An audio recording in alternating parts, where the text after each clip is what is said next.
This is The Ramsey Show. You can be intentional about your character. You can have money and a career. You are the hero in your story.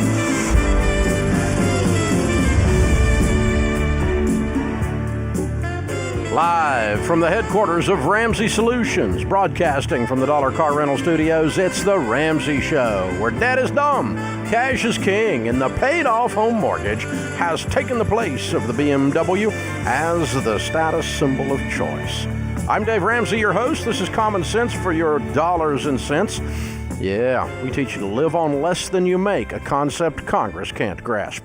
It's a free call at 888-825-5225. That's 888-825-5225. The call is free, and some say the advice is worth exactly what you pay for it. Landon is in Memphis. Hey, Landon, welcome to The Ramsey Show. Hey, Dave. I appreciate you taking my call. My pleasure, sir. What's up? So I have a question regarding real estate. I'm 25. My wife is 23. Our house is paid for, and we don't have any debt. Wow. And so I love real estate. So our goal is to save up and pay cash for rental real estate. But I'm also very interested in getting my license and selling also. Mm-hmm. But I just don't know if it's worth my time. You know, like I just don't know a lot of people that necessarily want to buy or sell their biggest asset to a 25-year-old. Mm-hmm. And so, you know, that's the only thing that worries me, because I also have another business, but it's not very demanding. I can run it pretty easily, but I don't know. Is it something that I should even consider, or should I just worry about saving up and paying cash for rental real estate? Oh, you should consider it. You should do it. But you're wise enough to realize that you've got a barrier that you've got to come over. I got my license when I turned 18 and sold my first house 3 weeks later. But that, you know, who buys a house from an 18-year-old? The other guy wasn't there very smart. But right. But, yeah, I mean, I did it, and I sold real estate all the way through college and, you know, all the way up into my 20s. And so, yeah, you should do it. But you're right. I mean, a little gray in the temples is helpful. I'm not afraid of the barrier or anything. I mean, I know it's there. I'm definitely not afraid of work. I mean, no, but you just have to put it out there. You have to be so stinking professional and good that it never occurs to them how young you are. Right. Have you ever, like, I've got a young guy on my team here that's 30, but I swear to God his soul is 40 or 50. Mm-hmm.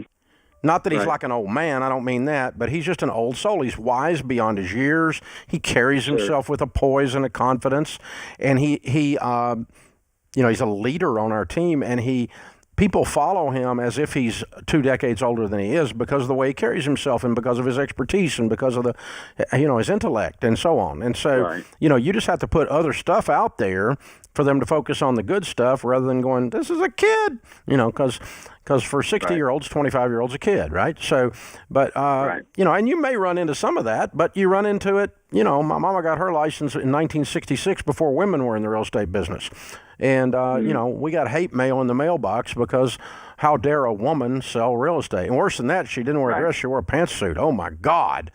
She must have been a feminist, but anything but, I'll just tell you that. But anyway, but you know, I mean, it was an obstacle to overcome. She ended up selling more houses than my dad did, and he was in the business too. So, you know, she was a great salesperson. And now ladies run that whole world. But so, you know, you'll overcome it. And here's the beautiful thing. The real estate business is more and more and more app-driven, digital-driven, web-driven, internet-driven today than even it was 18 months ago.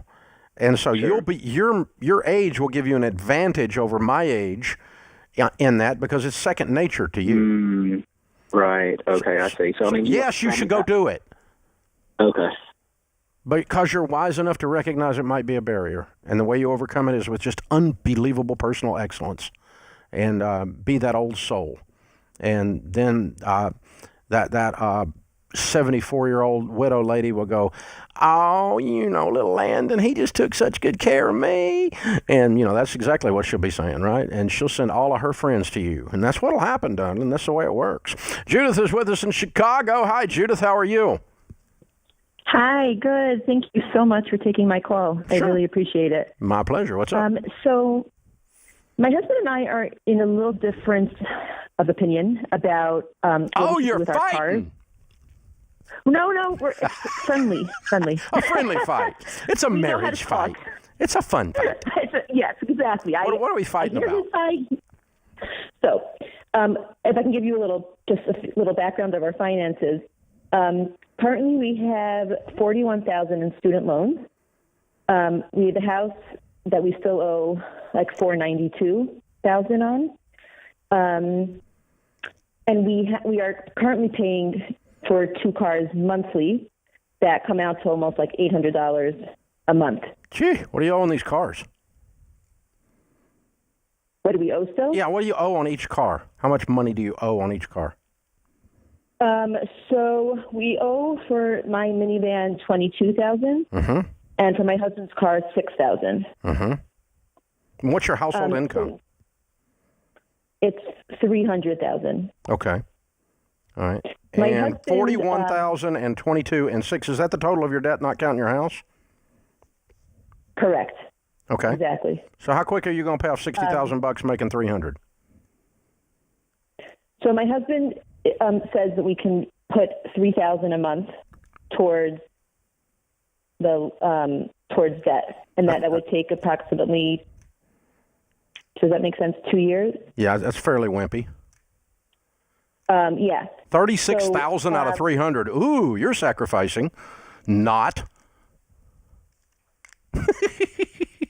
You with me? True. Okay. 70,000 out of 300,000, and you are done in 1 year. So what are we fighting about again? So we have 4 kids, one with special needs. So we kind of feel like we need, I don't know if we need, or it's very helpful to have 2 cars because I'm constantly taking the kid around to appointments and stuff, and my husband needs to get to work. So do we sell one of these cars? No. Do we? No. No, You just should keep hold the on to cars. both. You should keep the cars. You should sit down and do a written budget.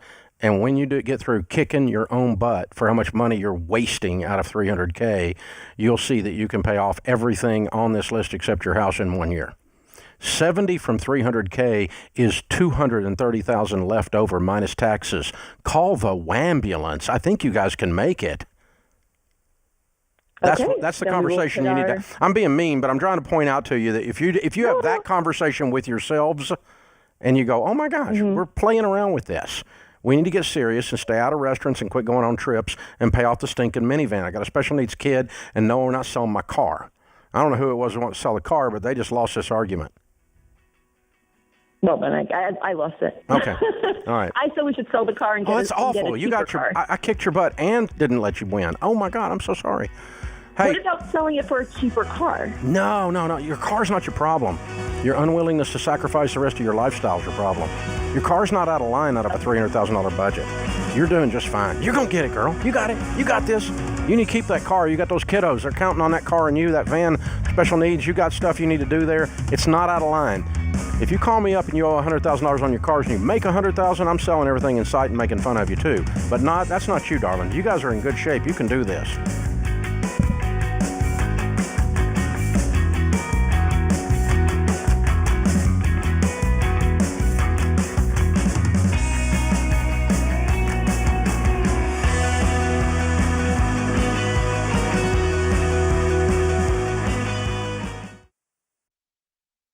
If you're considering a career in technology, I recommend Bethel Tech, and I'm not alone. Here's what Brendan said. Before Bethel Tech, I was driving Uber. Within 4 months of graduating, I got a job paying $60,000. About 2 years after that, I got a remote job that pays me $130,000, all thanks to what I learned at Bethel Tech. You could be next. Get started today at BethelTech.net and get $1,000 to $2,500 off of your tuition. Again, it's BethelTech.net/Ken Coleman.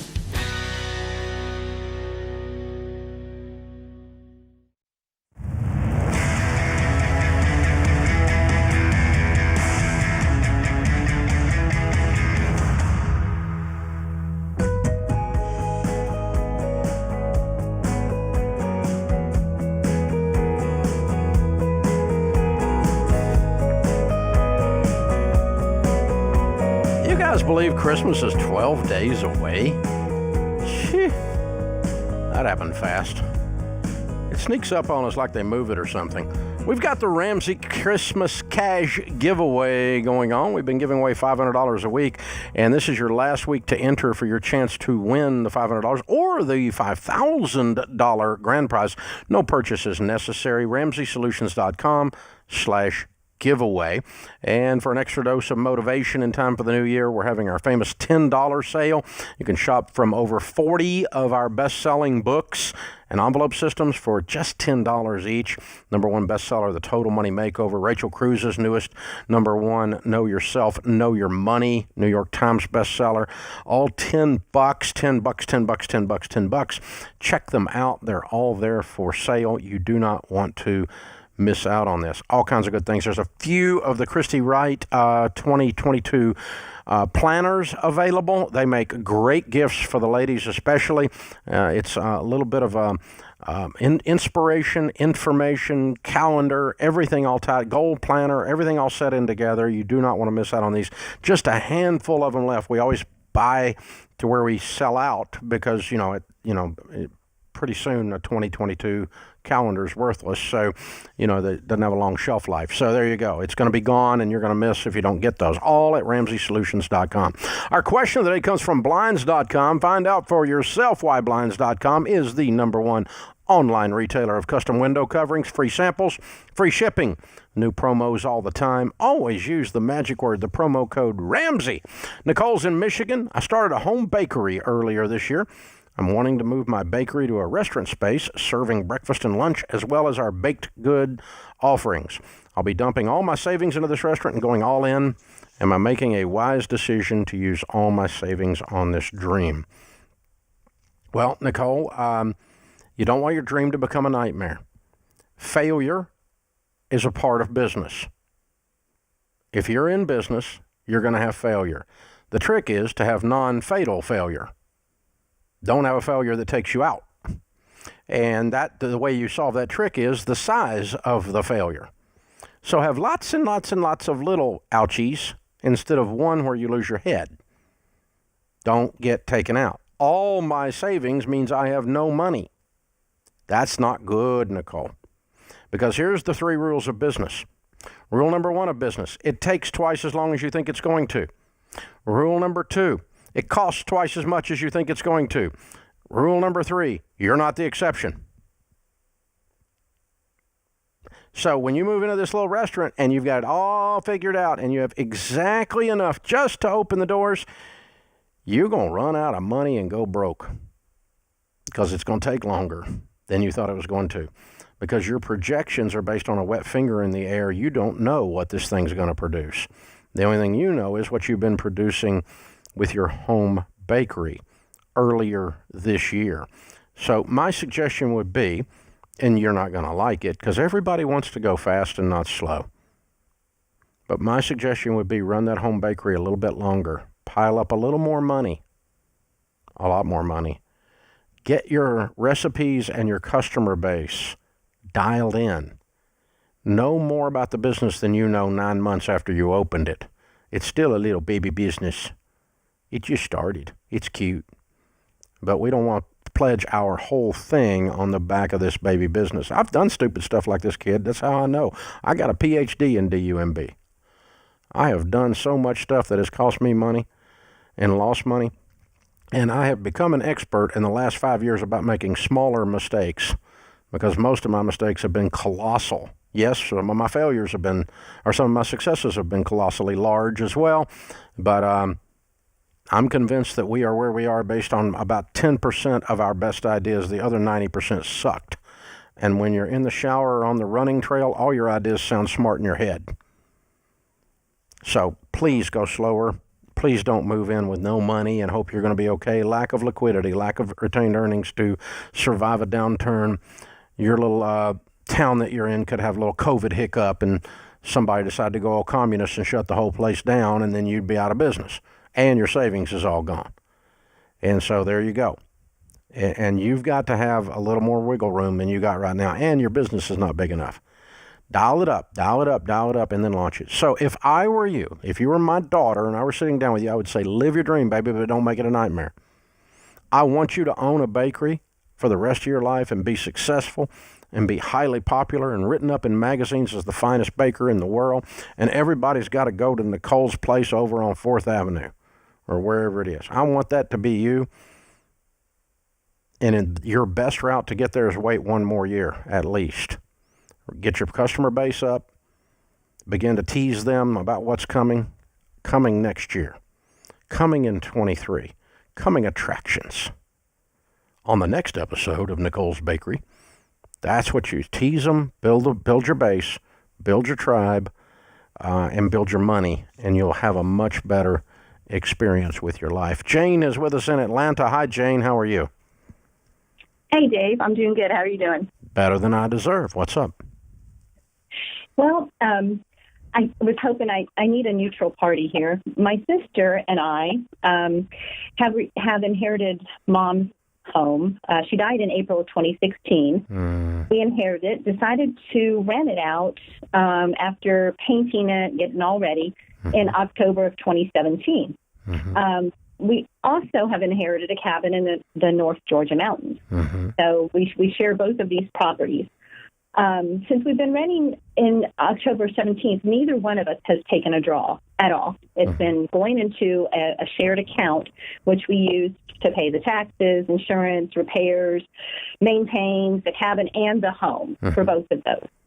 So the lawn service, everything. So since we have not taken a draw yet, I asked her the other day, I said, what do you think about taking a draw? Oh, no. We want to, she wants to continue to rent it. I want to sell it since I don't feel like we're making any money off of it. Yeah. It just seems like a money pit. It was built in 1957. What's it worth? And, and the cabin was built in the 80s. I say we hang on to the cabin. What's the house worth? I asked her to get it appraised, but she's going to talk to a real estate agent. It's in the Tampa Bay area, and she's talking to a real estate agent. Roughly, what's it worth? Oh, maybe $350,000, $400,000. Okay, pretty substantial. Something like that. Okay. So here's the thing: neither one of you live there. She lives right next door to it. See, and I'm thinking, we're all retirement age. Or coming up on retirement age. I'm 58. She's 55. Her and her husband are retiring next year. And I think she wants to hang on to it for a compound property kind of thing and then sell everything. But my timetable's not her timetable. Well, maybe she should just buy you out. I don't think they can afford to do that. And I don't want to, I don't want to cause any rift in the family. Well, I'm not trying to cause a rift in the family. Because you want to sell it and she doesn't, she's causing the rift. Right. Thank you. Well, I mean, that's not causing the conflict. The conflict is you have two different goals with the same property. Would you consider taking the cabin and letting her have that? She would never do that because they're in Florida. They love to get away to the north. Okay, so she likes the cabin too. She likes the cabin too. Okay. All right. So here's what I would propose. I say, if you get down there in person and have a cup of coffee with her and her husband, just say, listen, I love y'all more and I love this house, but I really don't want to own this house anymore. So let's have it appraised, and I will sell you my half at a deep discount just to help you get into it because I want out of it. And so let's say it appraises for $400. If you sold it, you're going to net 85% of that max. So sell her your half for, 75 or 70%. You don't need the money. It's not about the money. It's about this thing's not making any money. And so you're still going to put $100,000 and some change in your pocket, go off and do an investment somewhere, and she's going to own the house. That's what I would do. Let me just have a personal, in-person conversation, gently, kind. I don't want to cause a rift, but I don't want to own the house anymore, so I'm going to give you a big discount. Let's work this out.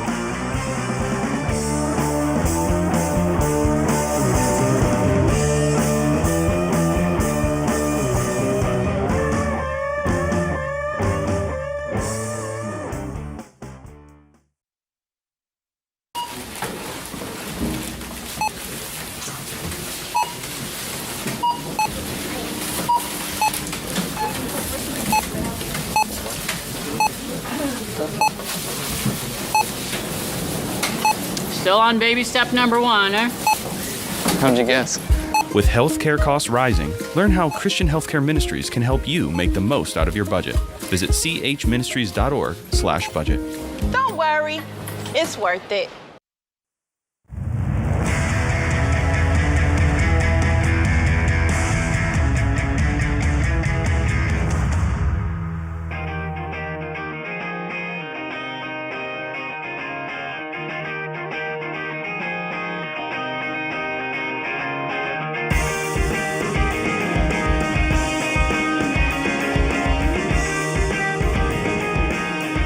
In the lobby of Ramsey Solutions on the debt-free stage. That can only mean one thing. Chris and Stacy are with us. Hi, guys. How are you? Hi, Dave. Thank you. Where do you guys live? Rogers, Minnesota. What's that near? Minneapolis. Oh, okay. Cool. Fun. Welcome to Nashville. Good to have you guys. And you're debt-free. How much did you pay off? $355,659.12. Okay, do it again. Your wife was turning around on the back of the T-shirt. I can't, and I'm squinting. I can't see the little print from here. $355,000. Okay, $355,000. How long did this take? 57 months. 7 months. Okay. And what was your range of income during that time? 150 to 222. Cool. What do you guys do for a living? I'm a high school teacher. I'm an ER nurse. Awesome. Very cool. Okay, so 222, and in 57 months you paid off 350. Is that your house? No, we wished. Everything but the house. Big student loans? Yes. Okay. All kids are out. All the kids. Oh, paid for the kiddos. Okay, cool. Well, you got them off the payroll. Yep. On to the next Yes, thing. sir. On to the next thing. Excellent, excellent. So the 355 consisted of what? The student loans, the Parent Plus loans, we had a lot of other stupid. We had furniture, we had cars. We even took out a loan on a car that was paid for to get another loan on it. Pretty normal stuff. Yeah, very normal. You were normal. Okay. So, 5 years ago? Yeah. The thing turns upside down. Your whole life changes. You go in a different direction. Tell us your story. So, Dave, we took out a loan for $25,000. We were starting to see the student loan payments come in, and we were getting kind of worried. And I was looking at the dollar amount, and I said, we got to go get a loan to kind of consolidate some of our debt together. And the lady handed me a piece of paper and said that we needed to sign this, and she could pull our credit for the next 6 months. If we took out any other loans, she would call our loan due. And I knew we needed to get serious. Ooh. That's when it got real. So you came home and did what from that? 'Cause that scared you. That was your come to Jesus moment, right? It was. Yeah. We I loved reading books about money, but none of them could give us a really plan that we needed. And interestingly enough, for about 2 years, I had been teaching your program in high school. Oh, wow. Yes. Yeah, he just didn't share it. I didn't share it with her. It was so simple. I felt like I'd be an idiot when I brought it up because she's reading stacks of books, all kinds of intelligent things. And you were teaching my stuff. I was teaching your stuff. Well, it is so simple. It is so straightforward and simple. And so I finally did. I said, you might like this. I And read it, we and the started next week watching we made a plan. Wow. Just like that. Game Just on. like that. It was game Well, on. it was perfect timing. Oh, Yeah, 'cause sure was. You had that moment where that stomach goes up in the throat moment. Nothing's ever the same after that. If you do something about it. Right. And you did something about it. Congratulations. Thank I'm so you. proud Thank of you. y'all. Thank you. So are we. Well done. I mean, you've been busting it for a long time Yeah. here. 57 months is that's not 5 months. That's 57 months. Wow. How did you stick with it for 57 months? Your podcast. Staying To engaged. work and back. Yep, it was constant in our house. I'm the saying that you're a swear word in the house. You definitely were amongst several people. Okay, so the teenagers didn't like Dave. They were kind of out of the house. It was more my family got really sick and tired of listening to us. Oh, they just had to hear you talk about it all the time.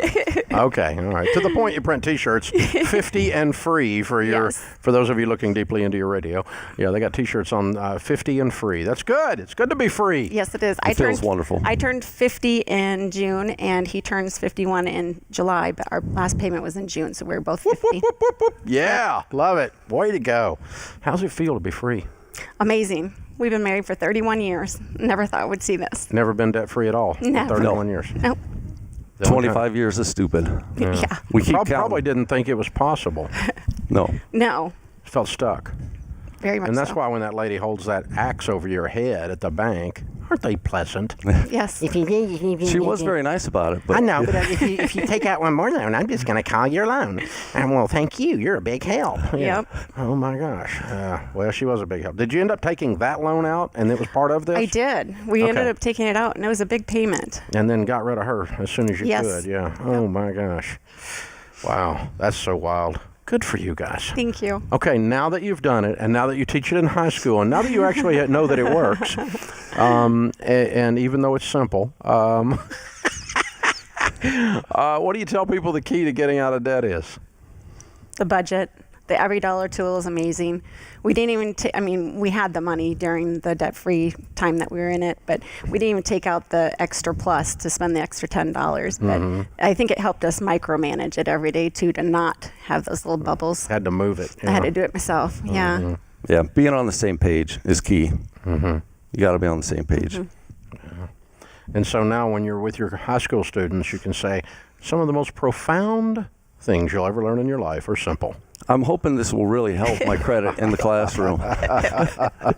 Or hurt it. We never know. Depends on which high school student we're talking about. If I was in high school, I would make fun of Dave Ramsey if I was in the class. I would trash him. Oh, that's funny, because I was that kid. But, yeah. Our kids follow him now. Oh, okay. Follow you. Me. Okay, yeah, cool. That's good. Good for you guys. I'm so proud of you. Very, very, very well done. Man, good stuff. What are you going to do now that you're free? Anything we want. Yeah. I'm going to live, breathe a little bit. Yeah. I feel like in the past with all the debt, you're never living in the moment because you're so scared of what's going to happen next. And is that what the tears were when you're talking about the banker lady? That was fear? You remembered the fear? Oh, yeah. It is terrifying when other people have control of your life. And this gives you your life back. I'm so proud of y'all. You're cool people. Thank you. Neat. You're neat. Well, I'm honored that you came down here to do your debt-free scream. Merry Christmas to you. Merry Christmas to you. We got a copy of the new book, Baby Steps Millionaires, which will be out in January. I'm going to give you an early copy. I know a guy. Thank you. And we've got the advanced reader copies that we send out to the press and all. And that's where you're going. You're going to be there before you know it. And you'll be Baby Steps Millionaires, and just have to have a whole new T-shirt then. Yes. Yeah. But it's good stuff. You'll probably be there by the time you're 60 or sooner. It's going to be sooner. Yeah. All right. Good. I'm glad to hear that. And a copy of Total Money Makeover for you to give to someone, put in their stack of books. Maybe they'll even read it. You never know.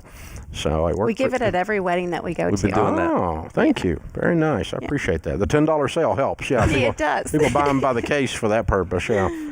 Well, thanks for hanging out with us, y'all. Thanks for having us. Chris and Stacy, Minneapolis, Minnesota, $355,000 paid off in 57 months. The first time they're debt-free in 31 years of marriage, making $150 to $222. They had it, and they did it, and they did what it took. Count it down. Let's hear a debt-free scream. 3, 2, 1. We're debt-free! Yeah!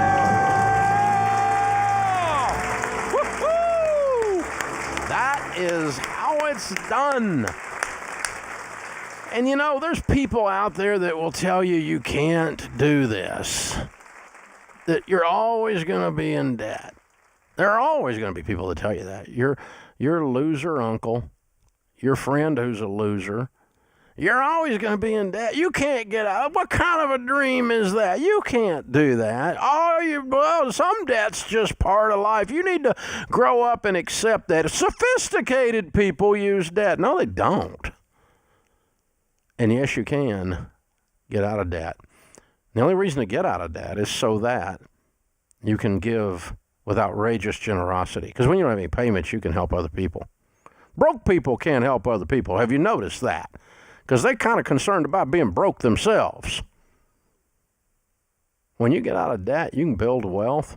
I mean, you know how fast you be a millionaire? You start investing a house payment. Ding, ding, baby. You'll be there in about 13 seconds. It goes so fast, y'all. We're just here for a vapor. That's what the Bible says. We're just here for a short moment. And it goes really, really fast. So you might as well do something with that dash between the date on your tombstone, the date you came and the date you leave. What are you going to do with the dash? Well, let's make a decision. It's a good time of the year to reset. Really a good time to do that. So let's get with it. Man, those guys right there, they're rock stars.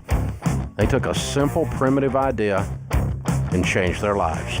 Way to go, Chris and Stacy. This is The Ramsey Show.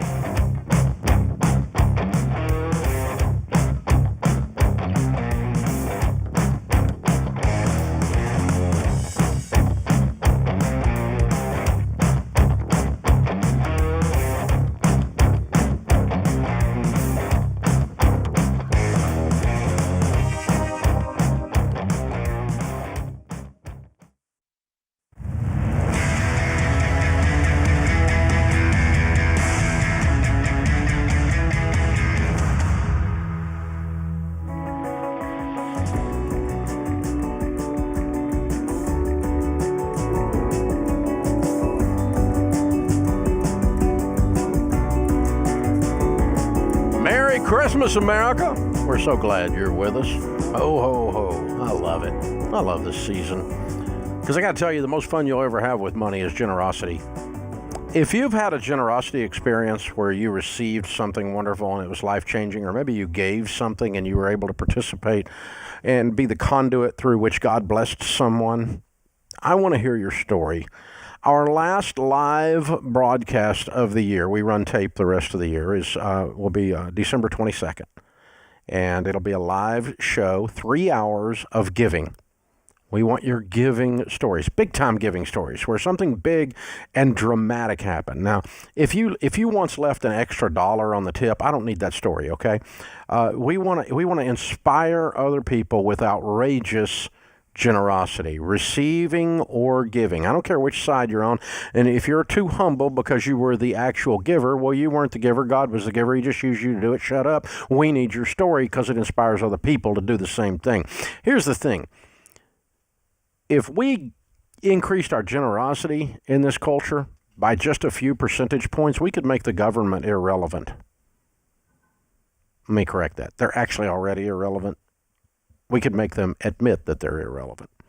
They think they're fixing everything. And if we the people would take care of we the people, it would put them out of business. And that'd just be a wonderful thing. It'd be a wonderful byproduct. Plus, you know what happens if that many people get incredibly generous? Their lives change. Everyone who's generous, lives change. So go to RamseySolutions.com/ask and put giving in the subject line. We want to hear your story. Kelly will get back to you and schedule you to be on the air. We're not going to tell you what to say, but we're scheduling the calls because we want to make sure we have 3 full hours of giving stories. RamseySolutions.com/ask. Put giving in the subject line. Brandon is with us in New York City. Hi, Brandon. Merry Christmas. Hi, Dave. How are you? Better than I deserve. What's up? So I have a question for you. My wife and I are in a blessed situation, and we have no debt except our mortgage. Good. We have about $200,000 on our mortgage remaining to pay, and we're in a situation now where I think we can get rid of all our debt, and we're just struggling on which part of our assets that we should take the money out of to pay it off. So can I give you my Sure. just our financial background real quick? Sure. What are the buckets? What are the buckets we can pull so from? So we have a rental property that's all paid off, and it has we could get at least $200,000 for it. And your balance on your mortgage is $200,000? Correct. Yep. Okay. All right. And that rental property brings in about $800 a month. Gotcha. Yep. We have $120,000 in cash, and we have $220,000 in stocks and mutual funds. So that's it. What's your household income? I'll stop and look at what else. $200,000. Okay. So what does a 6-month or a 3-month emergency fund look like of expenses? Probably $50,000. Yeah. Let's round it up and let's call it $70,000. Let's call it $70,000. Okay. Then that means you have $50,000 too much in cash laying around. Yep. Okay. Unless you have something else that's earmarked for, or is it just laying there? No, that's just okay. Well, actually, $30,000 we do have earmarked because we're going through an adoption process, so that is earmarked. Okay, so we got $20,000 left over then out of that cash. So we're going to set $30,000 over in the adoption fund. We're going to set $70,000 in the emergency fund, and we're going to throw $20,000 at the house. That means we need $180,000 out of the. I wouldn't sell the rental unless you just don't like it. I just take that out of your stocks and mutual funds, and you choose. Okay. Capital gains rate's likely going up next year. If you cash out stuff this year, you may get a better rate. Okay. Biden's trying to raise it, and because capital gains, of course, we all know is how rich people get rich, and that can't happen, and so you must be destroyed. So, yeah, that's coming. It's in the current vibe. I don't know if he'll get it passed or not, but I suspect he will. The Biden administration, I guess, is whatever. Anyway, but yeah, so I'm probably taking some capital gains off the table.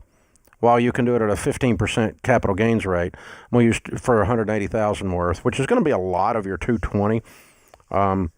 But if you cashed out all of your mutual funds and stocks and paid all the taxes and had that pile of money sitting on the table, would you buy other mutual funds and stocks, or would you pay off the house? You'd pay off the house. We know that because you called me to ask about it. So you're probably, with taxes and everything, going to get rid of almost both the $20,000 in cash and the stocks and mutual funds. That's probably what I would do. But I like rental property. If you hate the rental, you can sell the rental. You can go either way. Luann's with us in Iowa City. Hi, Luann. How are you? Oh, my gosh. Starstruck. Me too. What's up? Okay, so here's the thing. This is not really a math problem because the math is kind of a duh. It's more of an emotional thing. So I'm a nurse. Obviously, I have the option to go travel for upwards of around $5,000 a week, which is about $3,000 more than I made this week working 72 hours between my two jobs. Yep. The concerns are, is my husband's a little freaked out by it because I would be gone approximately 3 to 4 days a week in a row because the jobs are not commutable, but they're within a few-hour drive. My mom assists us with our 6 kids and is very generous and does it for basically nothing. I think some of his concerns are that, for one, we have amazing health insurance through my jobs. They're both county-ran jobs, so I have state insurance, state retirement, and very, very cheap health insurance. And also, my only life insurance, even though I have pursued it privately, is through my job. I've just not been able to get it through my job because I had a health issue several years ago that put us out, and that was the one brick in the wall that sent it all crumbling, and we had to file bankruptcy. But, of course, I got to keep my massive student loans that I think you just made a documentary about me. I watched it. So the question is, how do we make this decision? How much debt have you got? $93,000 except for the house. The house is $125,000. So the plan would be you go on the road for how long, and then you come back home and land a new nursing gig? In 1 year, I could pay everything, including the house, off. Okay. How old are you? I'm 42. Okay. And you have 6 and my kids kids? Are from 3 to 16. And we do homeschool a fair amount of them, but my mom is huge in helping with that. Okay. Is she up for this for a year? Yes. She has been very supportive. She thinks it's silly that I'm working these crazy hours for no money. I could go drive to Des Moines for... Yeah, she's the generation that worked their tail off. Yeah. Okay. Right. She's like, in 2.5 hours, you can go to Des Moines, you can work your 3 nights and come home and be home for 4 days and make twice the money, 3 times the money. Yeah. Our local hospitals have done incentive pay, so it's basically an extra, $40 an hour, which by the time you figure benefits and stuff, that's essentially what the travel pay is. Well, the way I would look at it is this. If this was a permanent change, I couldn't sign up for it because of what it would do to my family. It's not a permanent change. Right. It's a 1-year adventure. Can the kids, mom, the husband, and you look at this like, I'm going to do this for 1 year. And change our lives. I've been praying since we filed bankruptcy. Yeah. And I feel like God's like, here it is. Yeah. I had a lady do her debt-free scream just a couple of months ago that paid off $500,000 in 1 year. Travel nurse, COVID. All she did was work on the road, and she made $500,000 in 1 year. It was unbelievable. Yeah, I don't think I can work all the time. You can't do that. You're going back home. You're just doing 312s, but and getting a serious bonus for doing it. I mean, hypothetically, you could do 312s, come home and do some more from home, but right. But that's asking a lot. Yeah. If everybody can line up on this relationally, it's not just the math; it's the sense of I'm impacting my life for a short period of time. People are deployed for 6 months or a year at a time, all the time in the military. There's lots of people who travel for a living. It happens all the time.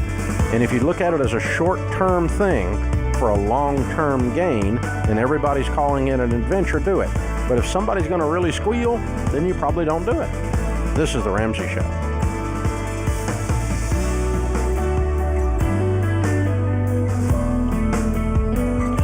This is James Childs, producer of The Ramsey Show. You can listen to all our shows with the Ramsey Network app on your smartphone. Browse by topic or even sync clips to your friends. Download the Ramsey Network app in your favorite app store today.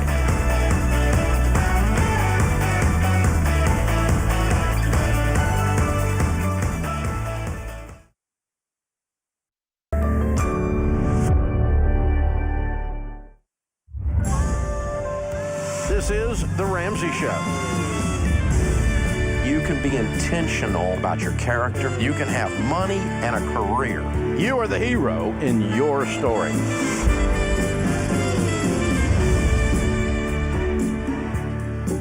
Live from the headquarters of Ramsey Solutions, broadcasting from the Dollar Car Rental Studios, it's The Ramsey Show, where debt is dumb, cash is king, and the paid-off home mortgage has taken the place of the BMW as the status symbol of choice. Merry Christmas, America. We're glad you're here. Open phones at 888-825-5225. 'Tis the season for outrageous generosity. If you're not in a position to be outrageously generous, this is the place to help you get there. We want to get you out of debt and on a plan so you got some wiggle room, baby. And you know what you do when you got wiggle room? You wiggle. That's what you do. Life is good. Open phones at 888-825-5225. Danielle starts off this hour in Reading, Pennsylvania. Hi, Danielle. How are you? Hi there. I'm good. Good. What's up? My question is that I've been working on my snowball, and I am co-signed on some of my son's student loans. Oh, no. And I know, this was before I knew better. So do I count that in my snowball? Yes, ma'am, because co-signing means if he doesn't pay, you do. Yes. That's what we call a contingent liability in accounting class. Mm-hmm. And so, now, how much student loan debt does said son have? That I am assigned to, or co-signed on, it's $38,000 co-signed with him, and then I do have my own Parent Plus loan that's $19,000. So. Okay, and what other debt do you have? 60. A car, and how much? I think it's about $22,000 left on it. Mm-hmm. And then a credit card that I consolidated, and I'm paying it, and it's about $12,000 right now. Mm-hmm. Okay. And what's your household income? $68,000. Okay. All right. And you're single. How old are you? 52. Okay. All right. The car is pretty expensive. It's not a complete deal breaker, but you got a lot of other stuff you're peddling through. And, you got $60,000 before we get to Junior's loans. Yeah. So how old is Junior? 25. How's he doing financially?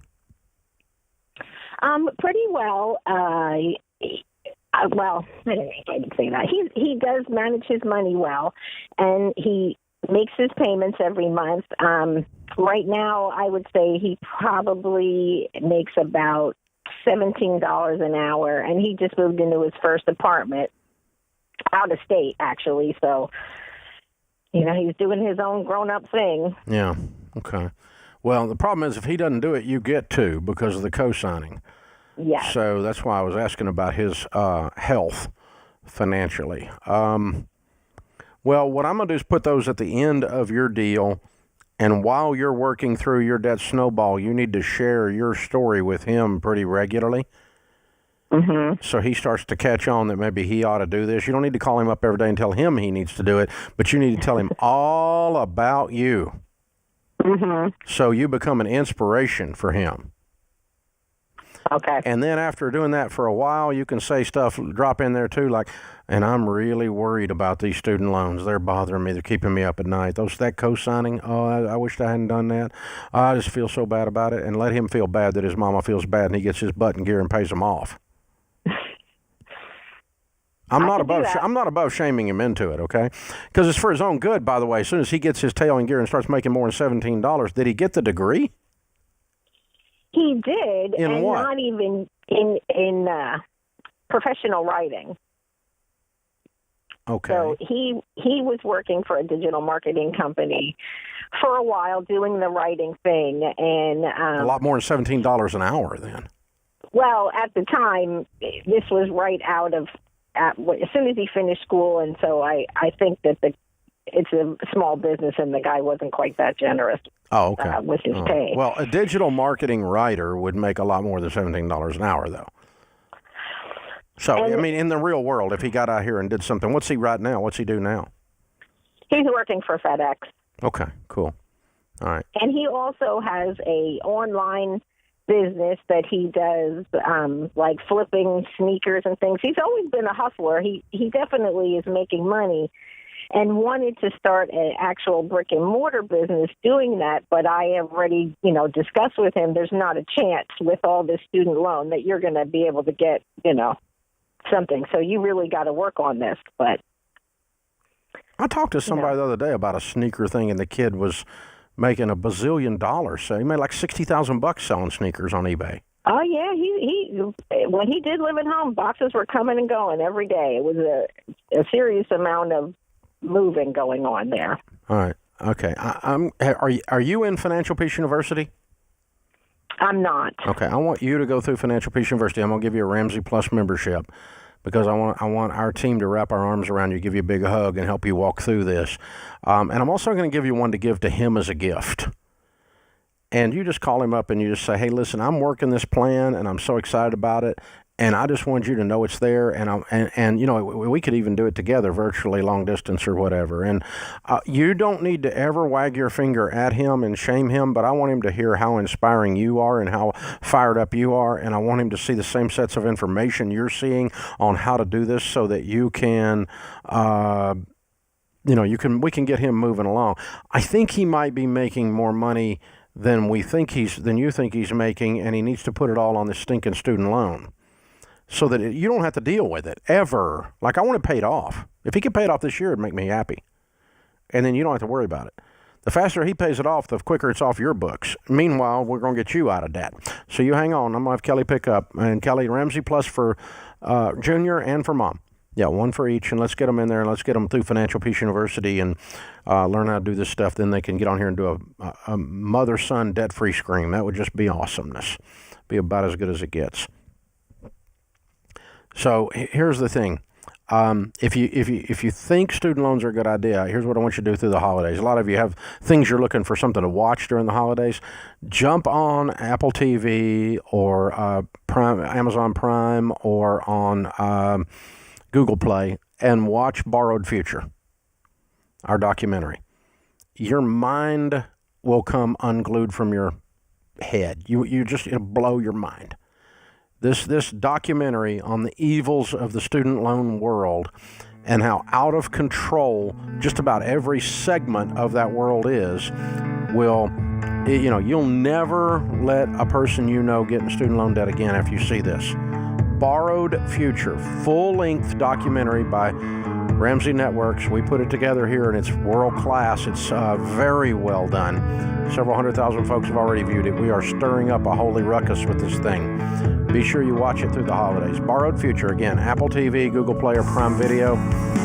You can catch it anywhere. Amazon Prime, and there you go. Don't miss it. It's what she's talking about. This is The Ramsey Show.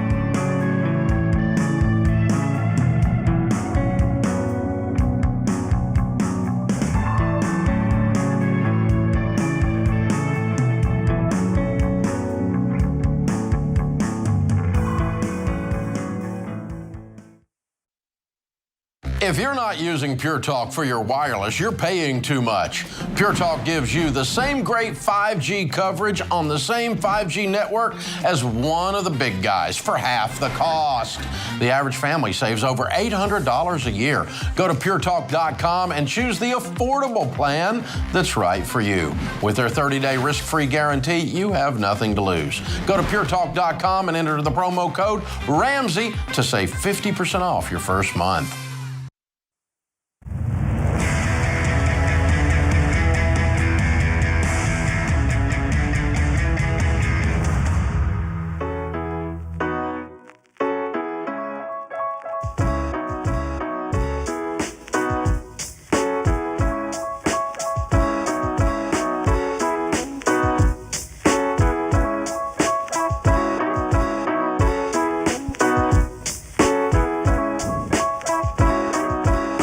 Open phones this hour. This is the Ramsey Show. Thank you for joining us, America.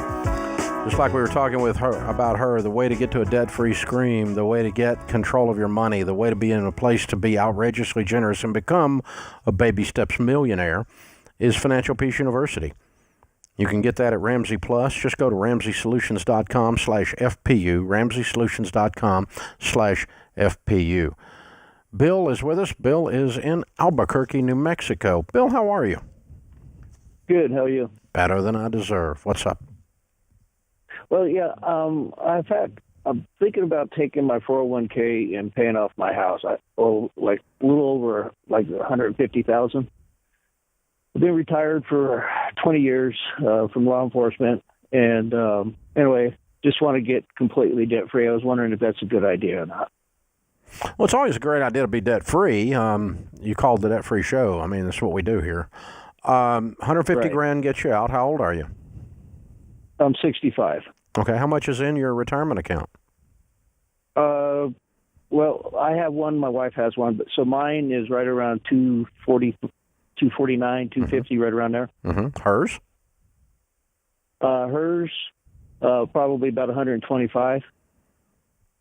But my retirement that I get from the state is totally different. That's the 401k is totally different. I know that you got a full pension from them, right? And what's your income from the pension? Right around 45,000 a year. Yes. Okay. And y'all are living on that? Well, I work also too. Oh, what do you make? I work. I just started another job, but I was making like 75,000 a year, and then I just went down to about 55. Do something totally different. Okay. So I make right around 100,000 a year. Okay. Okay, so you got 100, 350, 300. Yeah, so if you pull out, like to start with, you and your wife own both of those accounts. You realize that even though it's in her name. Right. If something happened, you've got each other as beneficiaries, and even if there was a divorce, you'd get half, she'd get half. So even though it's got one of his name on it or the other one. So I'm looking at the total in retirement as being about 400,000, and that sounds about right. Yes. And if you cash out 150 of that, it'll cost you 200. You'd have 200 left, plus you got $100,000 of your income.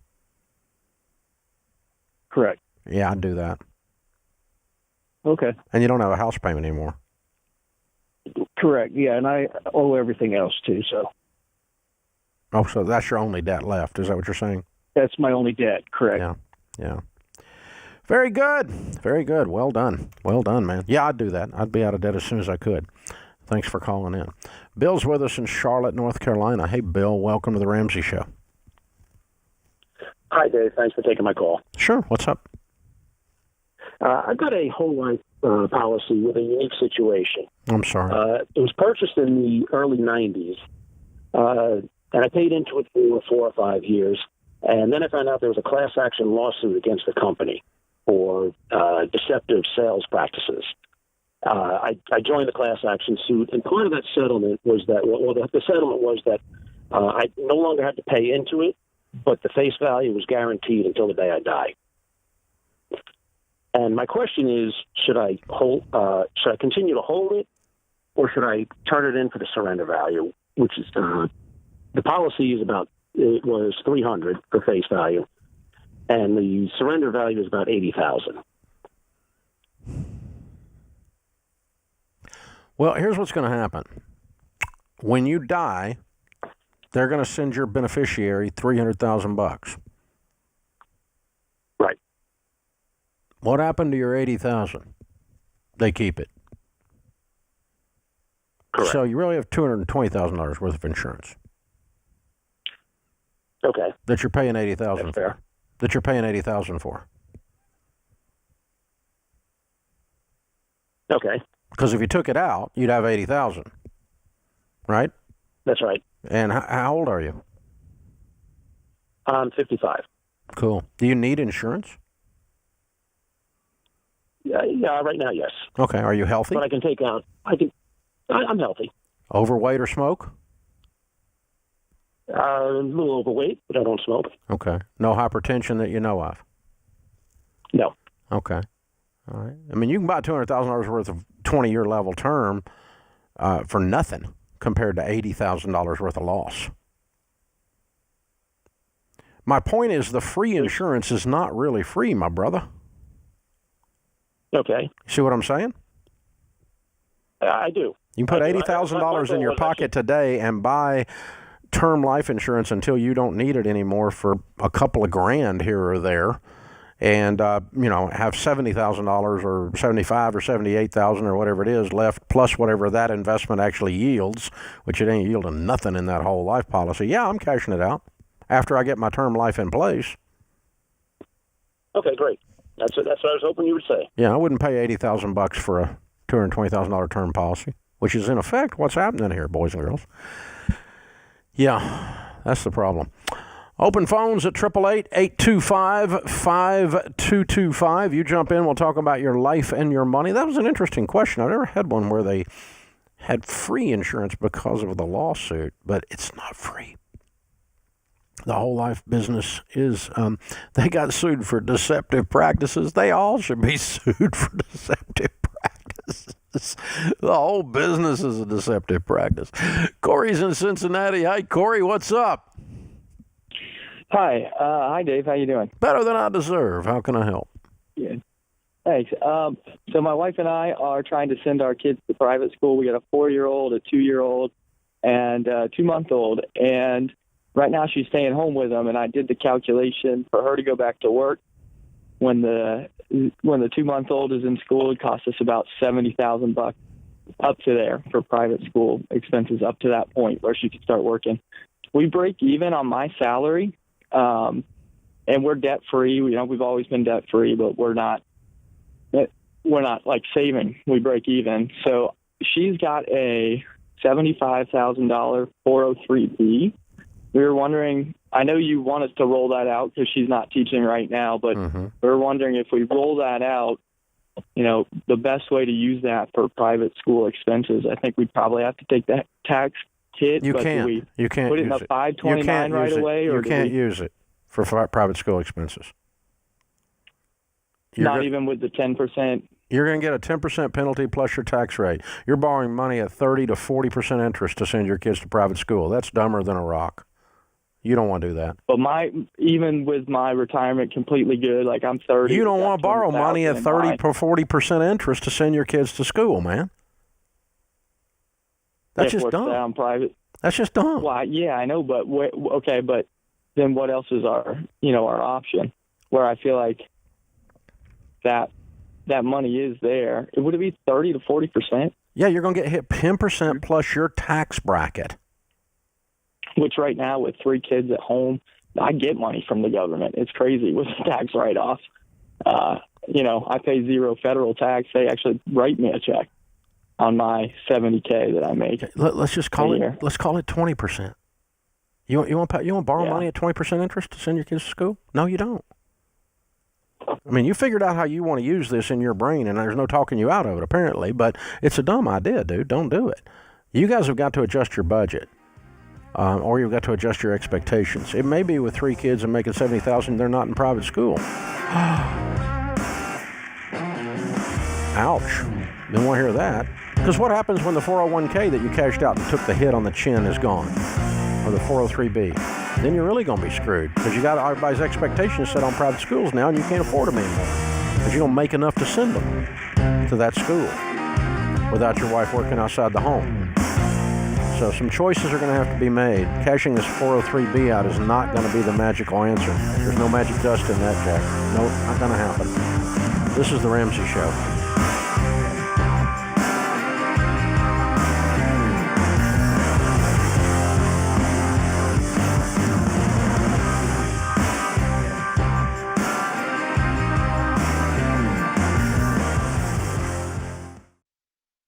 If you're ready to get out there and find a job you love, then you need to hear this. Job hunting can be stressful and time-consuming, but my friends at ZipRecruiter have made the whole job search way easier. ZipRecruiter is rated the #1 job site in the U.S. by G2, and it's free. So how does it work? First, go to ZipRecruiter.com/Ken. Then create a free profile and let their technology do the hard work by finding and sending you jobs that are a great fit. And get this, ZipRecruiter pitches your profile to companies whose jobs match your skills and experience. If someone from that company likes your profile, they can personally invite you to apply for the job. So if you're ready for an easier job search, check out ZipRecruiter. Sign up for free right now at ZipRecruiter.com/Ken. That's ZipRecruiter.com/Ken. Sign up today absolutely free and let ZipRecruiter work for you.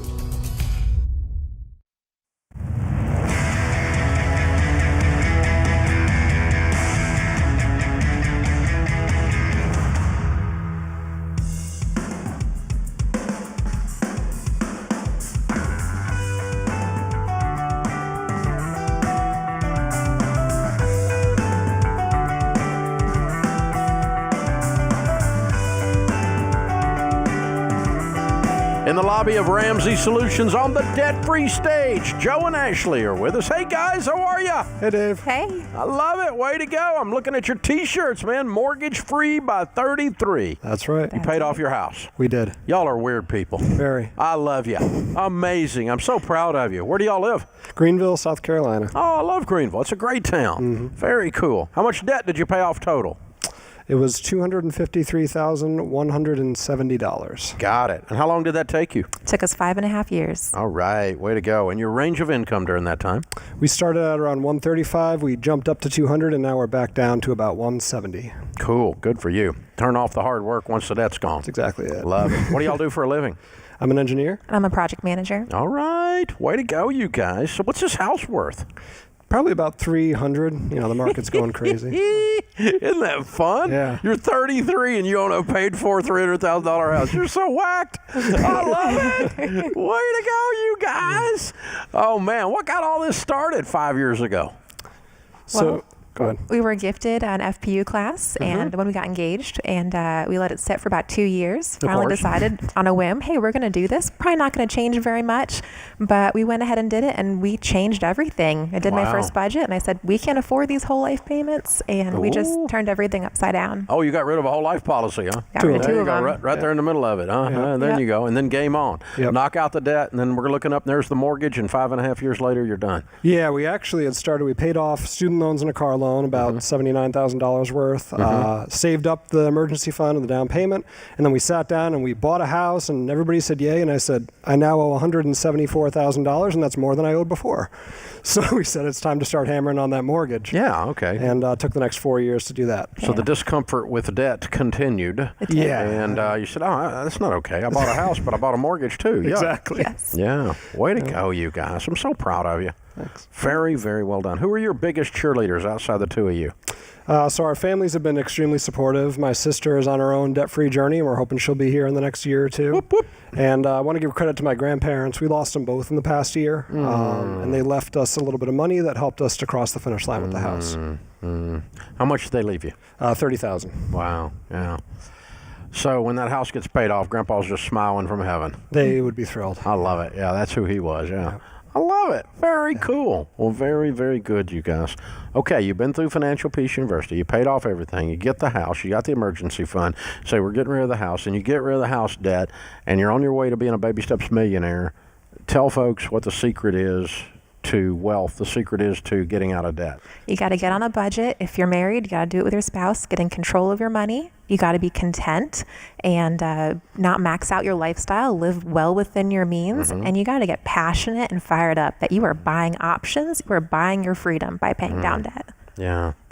So did you come, I mean, while you're working on the house, and I know you were gazelle intense on the first part, but when you get the house and then that 5-year period or that 4-year period or whatever was left on the house to knock it out, you said content. Sometimes people say, well, those Ramsey people, they don't do anything. Dave Ramsey doesn't want me to have a life. I want you to have a life. You're 33 with a paid for house and almost millionaires. So that's a pretty good life. But during this time, you weren't like living in a cave and collecting lint. No. No, we ate. We took a vacation or two. We took a vacation. We did. Too, yeah. Okay. All right. What kind of vacations did you take while you were paying off the house? Some minor stuff, more visiting family and friends, trying to keep the cost down. Yeah. Kind of And then after we paid it off, we went to Arizona. Oh, good. Yeah, good. nice That's a cool trip. Yeah. Good. Yeah. Good. So what's the next big thing now that you're completely debt-free? What do you want to do now? Really, whatever we want. Yeah. Maybe more vacations and just more options with the future. Yeah. You'll be able to do most anything. And like I said, you're on your way to being baby steps millionaires without a doubt, mathematically. So the contentment piece is a big deal. The Bible says godliness with contentment is great gain. I'm convinced contentment might be the most powerful financial principle. That if you can be content, you can do almost all the other financial stuff. You can invest and give and get out of debt, and that's a big deal. Did that change during this journey for you? I'd say, yeah. I mean, you kind of watch your friends and everybody, rationalizing to me why they need a better car. My car has 325,000 miles on it. You need a better car. It's in the parking lot. Hey, I love Carla. Carla needs to be retired, dude. You paid off your house. I love Carla, but she served her purpose. It's time to go on to the next one. We'll get a nice one when she goes. Good. Cool. All right. Well, that's the thing. And yeah, so they were making fun of that. And for you, it was just okay. Right. It's great. Yeah. It's a great car. And I appreciate what we have more. I mean, having a house that's all ours, I look at it differently. Yeah. You know what's weird, all these years later, I mean, it's been decades for Sharon and I since we stood in that same place.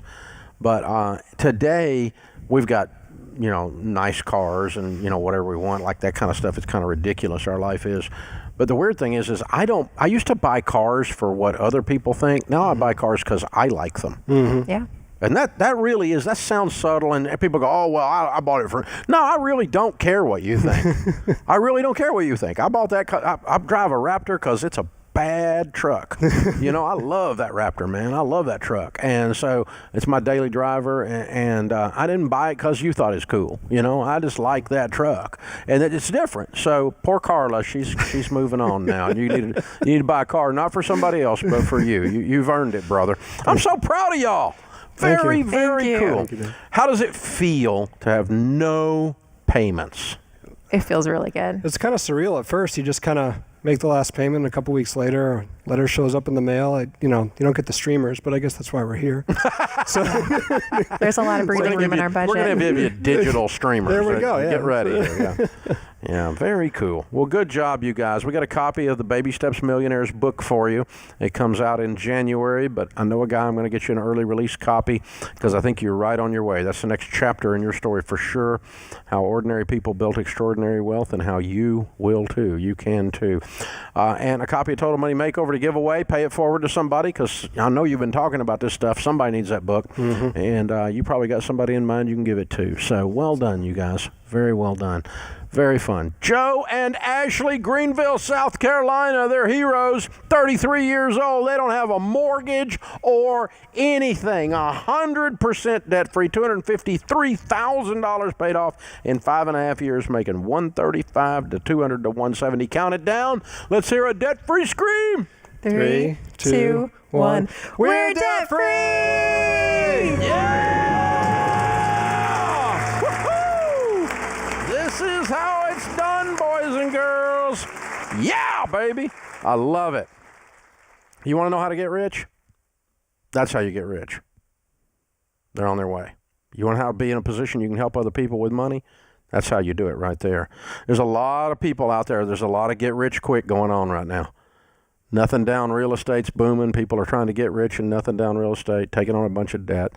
People are buying single stocks and they're out there buying crypto and they're trying to get rich quick some way or another. I got a big announcement. Are y'all ready?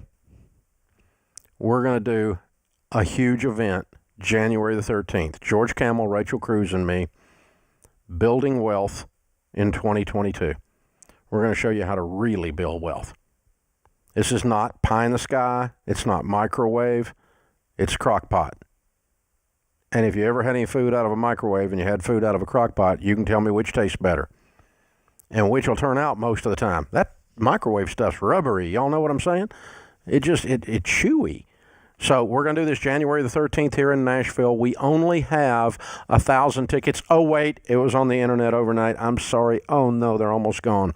If you want to come, tickets are a whole $15. There's going to be about 1,000 folks here at the event.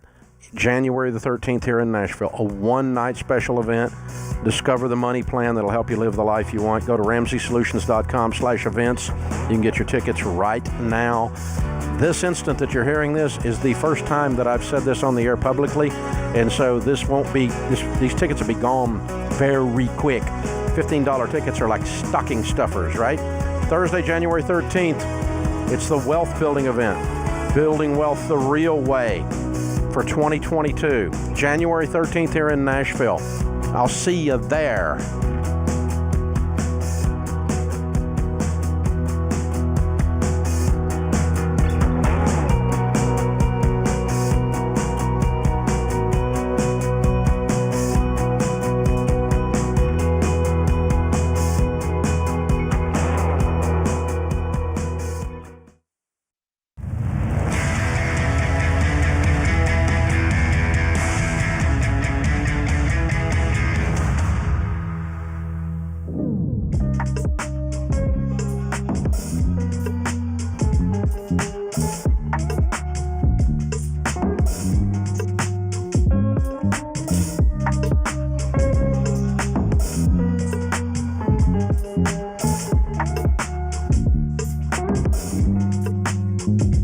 Open phones this hour. I'm Dave Ramsey, your host. Thank you for joining us.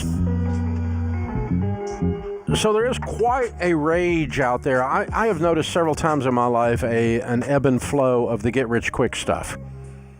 The infomercials came on the scene in the 80s, and midnight television was completely clouded with people sitting by the ocean selling you a nothing-down real estate course. Get rich quick was everywhere. There's been get rich quick. It comes and goes depending on the psychology of the culture, what's going on with the culture. Other times we bear down and we say, okay, I'm going to hustle and grind and I'm going to be the tortoise. Other times we want to be the hare. And we want to just run, go in circles and chase our tail. And right now there is a particular, sometimes the get rich in multi-level marketing, right? That was a big thing in the 90s, and various times that has popped up and been a big deal. And people have made some money in multi-level. They made some money in nothing down real estate. They made some money in crypto. But in none of those cases is it normative, meaning it is a high probability process that you're going to end up wealthy. But it's tapping into a spirit of, I want to hit the easy button. And I got to tell you, I've been in this a long time now. And I really want you to be wealthy so that you can have a quality life and so that you can help other people with the generosity. Wow, we just did, the money we spend around Ramsey on Christmas, just on blessing our team members, and the Christmas party itself is unbelievable, and all of that happens because we have the money and the charity acts and ministries we're able to support all through the community and things. We were covering a bunch of them in our staff meeting this morning. It's just amazing, and so it's it's something for you to think about what is smoke and mirrors. What sounds too good to be true, because if something sounds too good to be true, it's because it is too good to be true, or what really works. And really, that's why I ended up doing this book, Baby Steps Millionaires. I haven't done a book in 8 years. We promoted and launched books with our Ramsey personalities, but I haven't done one since Rachel and I did Smart Money, Smart Kids together, and it was a #1 bestseller. And so, Baby Steps Millionaires, How Ordinary People Built Extraordinary Wealth and How You Can Too, is a full-on, detailed plan, and the math is there, the research is there from the Ramsey Millionaire Study, the stories are there, and even all of the things that people tell you why you can't be wealthy in America are addressed. You can do this, and I can show you how. That's what this book is about. And you can get it for $20, and if you order it now, you'll get over $150 worth of bonus items, the audio books, the ebooks, including the Legacy Journey audio and ebook as well. You're going to get tickets to events. You're going to get all kinds of things when you buy this book now in advance as a pre-purchase. It actually comes out January the 11th. Baby Steps Millionaires. RamseySolutions.com. Just hit our store, and you can pick it up there. Katie is with us. Katie's in Grand Rapids, Michigan. Hi, Katie. How are you? I'm good. How are you doing? Better than I deserve. What's up? So my husband and I are 30 years old.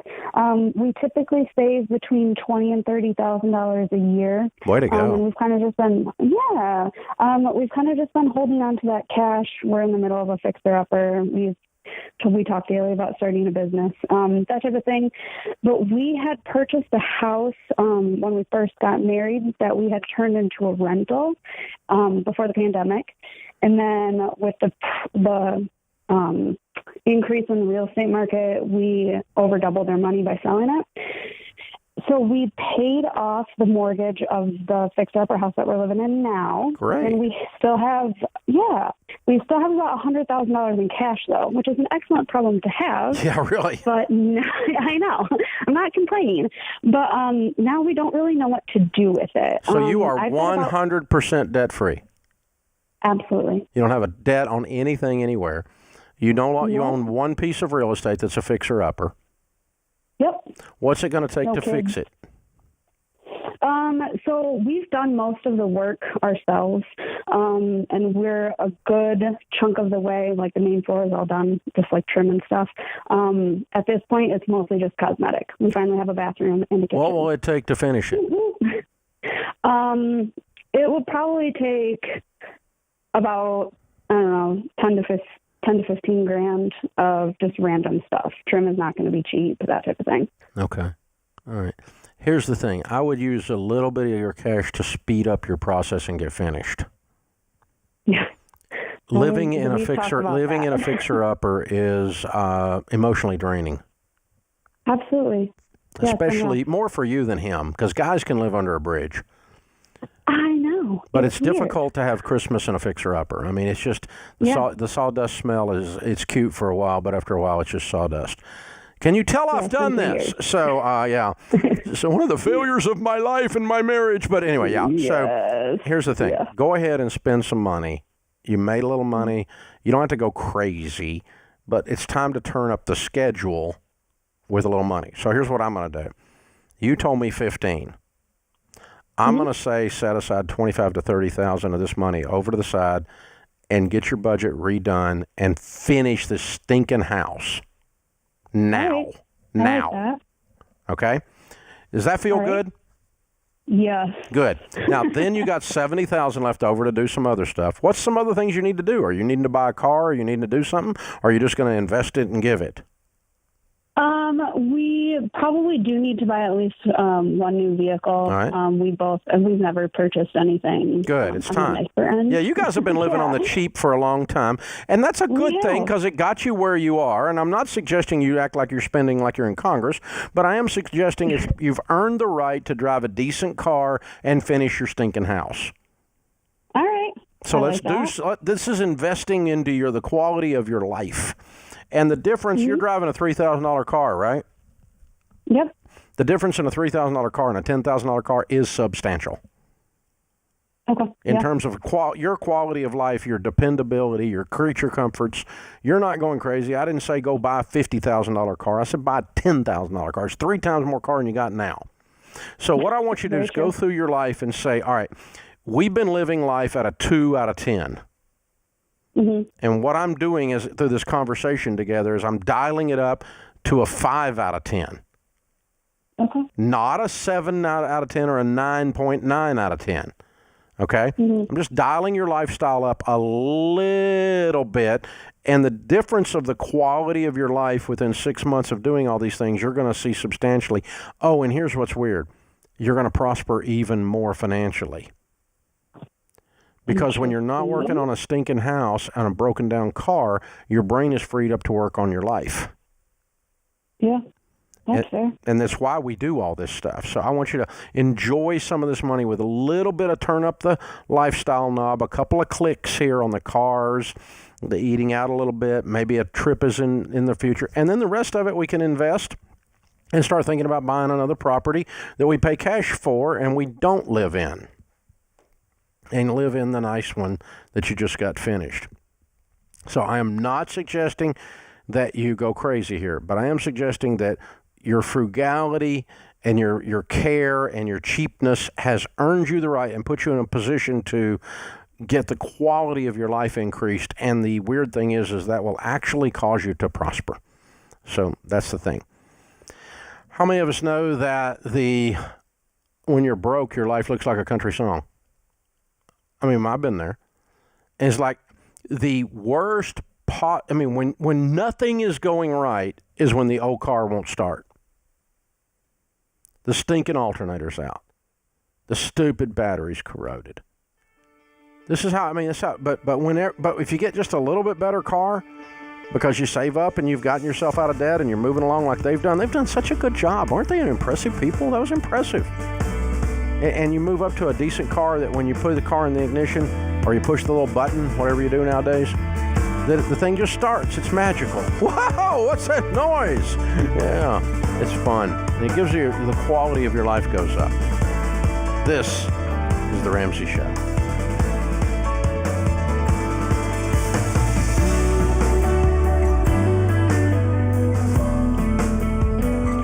Hey, it's Kelly, associate producer and phone screener for The Ramsey Show. If you would like to do your debt-free screen live on the show, make sure you visit theramseyshow.com and register. We would love for you to come to Nashville and tell Dave your story.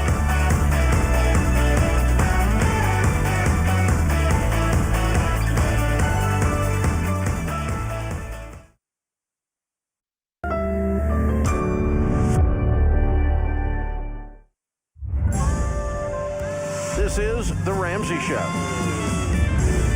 You can be intentional about your character. You can have money and a career. You are the hero in your story.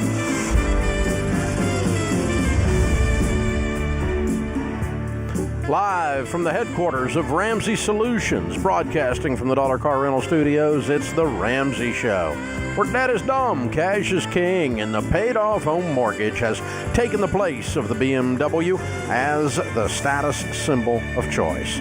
I'm Dave Ramsey, your host. Thank you for joining us. Open phones at 888-825-5225. That's 888-825-5225. Andrew is with us in Kansas City. Hi, Andrew. Welcome to The Ramsey Show. Merry Christmas. Merry Christmas to you, Dave. Thanks for taking my call. Sure. What's up? Yes, I have a question for you. I own my own business creating websites, and I just had a question on business insurance. One, is it necessary? And two, if so, what should I look for and what should I avoid? Well, there would be two things you might cover with business insurance, but probably won't in your situation. One would be liability. Are you doing something that would cause someone harm building a website? No, I just was just trying to think of all the different ways that I can be protected, and as well as if you're doing something that someone might sue you for screwing it up because you bring them harm, but typically building a website or doing a marketing plan or stuff like that, there's no liability possible. Okay. We do have an umbrella policy personally, but I don't know if that would that's just personal. But now this would be if you did something, let's just make up something that's not going to happen. But you wrote a program for their website and it burned down their building, or it smoked their $200,000 server because of your programming, which really is not possible. I'm making this up. You can't. Neither one of those things are physically possible to occur. So, but if you could do something that would cause liability, harm, physical harm, or something like that, then you would think about it. I don't think I would do it if I were in your shoes. I don't think I'd worry about it. The second kind of insurance is if you've got a big enough operation where you've got overhead and you would to where if something happened and you didn't have the cash, you'd have to lay off all your employees and you couldn't pay your rent and pay your light bill. That would be business interruption insurance. Okay. And so if there was a major outage, a storm that tore up something, and like if a tornado came through, you would, we just had some massive storms this week in America. And so God bless them, the mess and the poor people's lives and the whole thing. But from a business perspective, you've got insurance to build the building back, but in the meantime, you're not doing business. You don't have income coming in. And so that interruption and all of those employees don't have jobs anymore because you can't cover it. And so that's the whole thing. And I think, and again, you're like a one-man shop, right?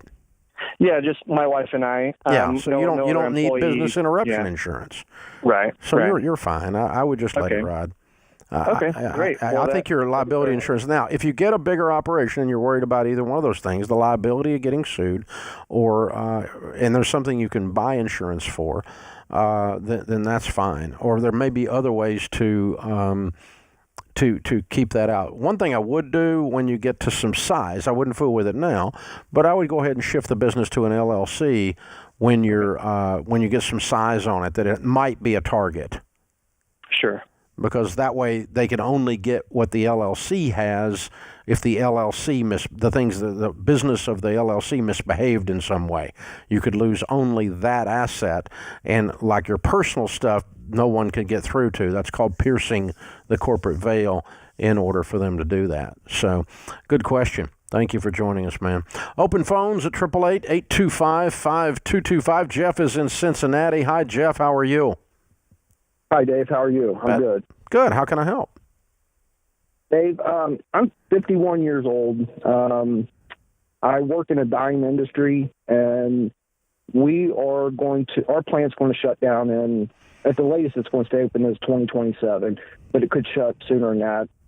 I'm debt-free, but I don't have a lot saved for retirement.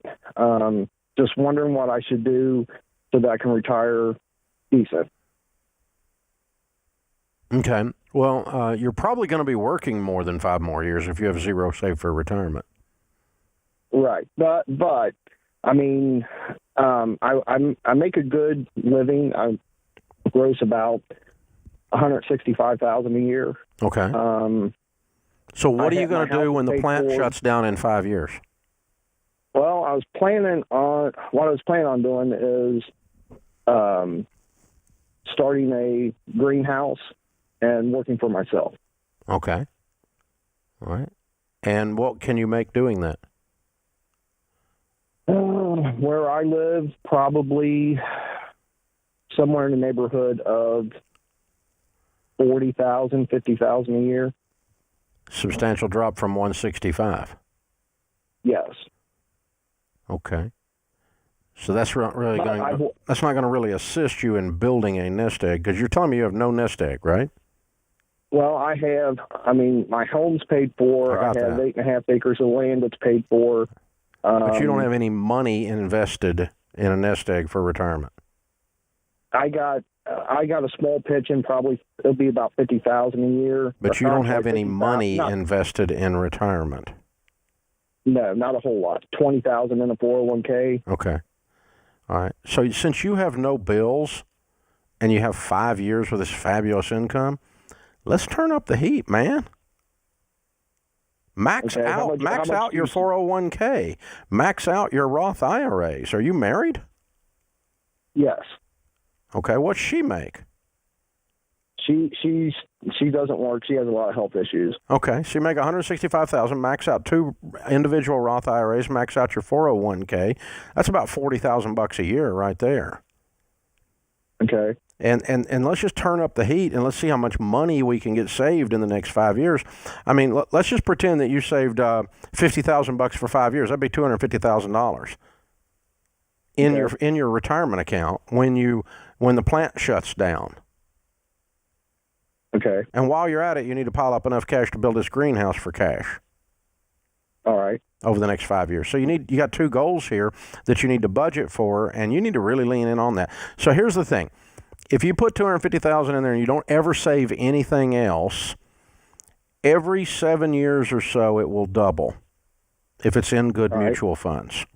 Okay? And so let's see. You said you're 51, 5 years is 56. So at 63 it'll be 500. At 70 it'll be $1 million. All right. But you need that 250 in there in the next 5 years. So you need to save $50,000 or more a year. Start with maxing out all your retirement. Get with our SmartVestor Pro in your area and get this game plan laid out.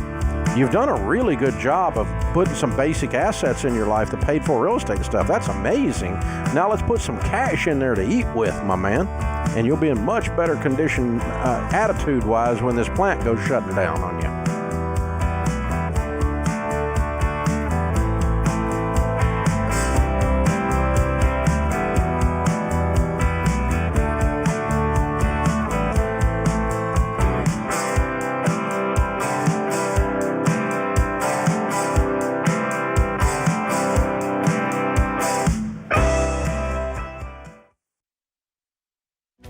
If you're looking for ways to update your home without blowing the budget, I've got it. For years, I've been telling you about our friends at Blinds.com. Blinds.com makes it simple to shop top quality blinds, shades, and interior shutters from home with easy online ordering and free shipping. With Blinds.com, there's no need to renovate your entire home. Just change out what's on your windows with upscale choices like faux wood blinds, cellular, and roller shades, or even outdoor shades. Plus, Blinds.com guarantees the perfect fit, whether you do it yourself or you have them measure and install everything for you. Shop their latest looks and see how much you can save at Blinds.com today. The easy and affordable way to make your home more beautiful is Blinds.com.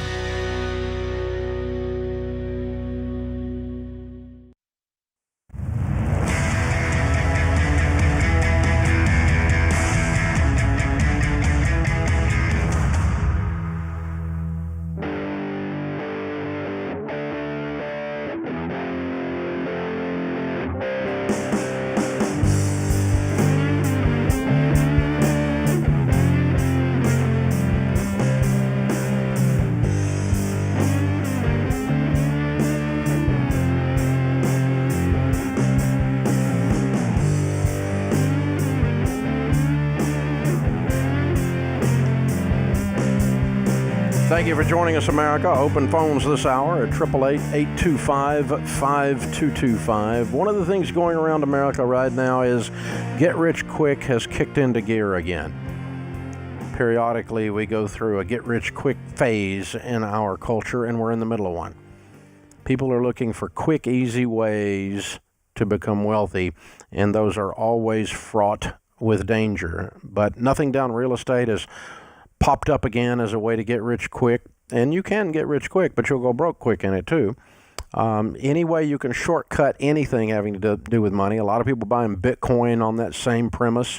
They're going to get rich and easy. It's no problem. And if you don't understand, you're just not up with the technology, you old stupid boomer, and all that stuff, right? So here's the thing. We're going to do an event here in Nashville on how to build wealth in 2020. Building wealth in 2022. 2022. Me, Rachel Cruz, George Camel, January the 13th. We put the tickets on sale today. Half of them are already gone. The venue only holds just about 1,000 folks, and so it will fill up very, very quickly. Tickets are they start at just $15 and they go up from there. But join us in Nashville. It's a one-night special event, and we're going to show you a proven plan. How to really build wealth this year. Not what somebody's opinion is that lives in their mother's basement and has a financial blog. This is a proven process that for 30 years we've shown people how to become millionaires. And they have, by the way, become millionaires. So if you'd like to join us for that live event here in Nashville, if you're up for being in a room with 1,000 plus people, Rachel Cruz and George Camel will be with me on January the 13th here in Nashville at our Building Wealth in 2022 event. Go to RamseySolutions.com and get your tickets right now. RamseySolutions.com/events and get your tickets for this Building Wealth event. Again, I don't think these tickets will make it to the end of the week. And so I'm pretty sure they won't. They're half gone already, and we just put it up today. So we did a little bit of pre-marketing on the internet, and it took a bunch of them. So anyway, jump in, get your tickets now while you can. Open phones at 888-825-5225. Candace is with us. She's in Austin, Texas. Hi, Candace. How are you? I'm blessed, Dave. How are you doing? Better than I deserve. What's up? Yeah, I was just calling, hoping to get your opinion. You helped my husband and I before we got married to get out of debt, and we've been out of debt for the last 5.5 years. Way to go. Yeah, thanks. It's all thanks to you and your program. So, but we're kind of at a sticky situation. We bought our home about 4.5 years ago, and all of our extra money is aside from retirement savings, we've been putting into a mutual fund, and then we have some stocks. And so we've built up enough now that we could go and pay off our mortgage. And we're just trying to decide if that's the best move to make, knowing that this is going to be a rental home. Okay. Well, let's go back to the part where you said you've been following our process and you used that to get out of debt. Okay. You mean you loosely generally know what we teach, or somehow you had plugged into details of what we teach?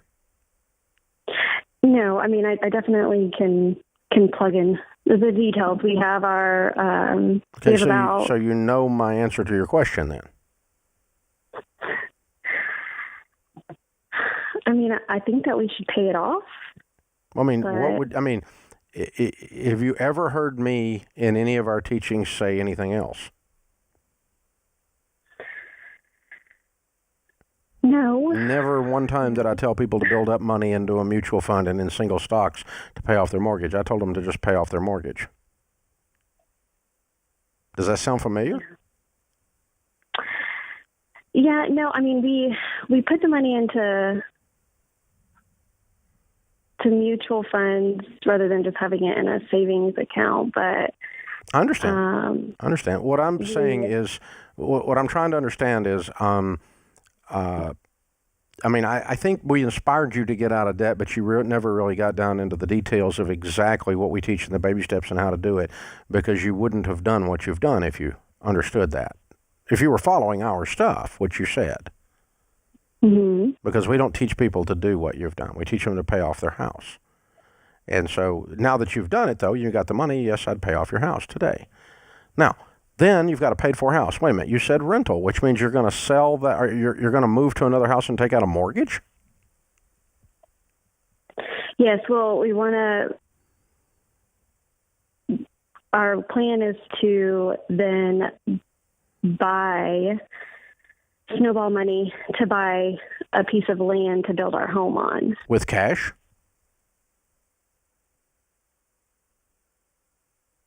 Or are you going to take out a mortgage to build your home? We're going to take out a mortgage to build it. Okay. All right. I want you to have rental property. Again, you're welcome to do whatever you'd like to do, Candace. You're obviously an adult. You get to make your choices. You called and asked me what we would do and what we teach. Okay? So let's go back. Baby step 4 is 15% of your income going into retirement after you're out of debt and have your emergency fund in place. Does that sound familiar? Yes. Okay, and 5 is take care of kids' college, and 6 is you put everything else on the house until it's paid off. Okay? Then if you're going to buy other properties, you save and pay cash for them. If you can't, you need to sell the other house. So, I don't think you're going to follow what I teach, but I'll go ahead and tell you what it is because it's so different from your plan. But what we teach is, and I'll tell you why we teach it so you'll understand the why too, but what we teach is I would take all of the money that you've got today and I'd pay off your house. I would pile up cash as high as I could pile it up, and if you're unable to build the property on the piece of land without borrowing money, then I would sell this other house in order to pay cash for my residence. Because having your residence paid off and or having a residence mortgaged with a paid off rental property makes no sense at all. So what I would tell you to do is get your residence paid off wherever that is through whatever message or method we're going to use here, and then I would start saving and pay cash for my first rental.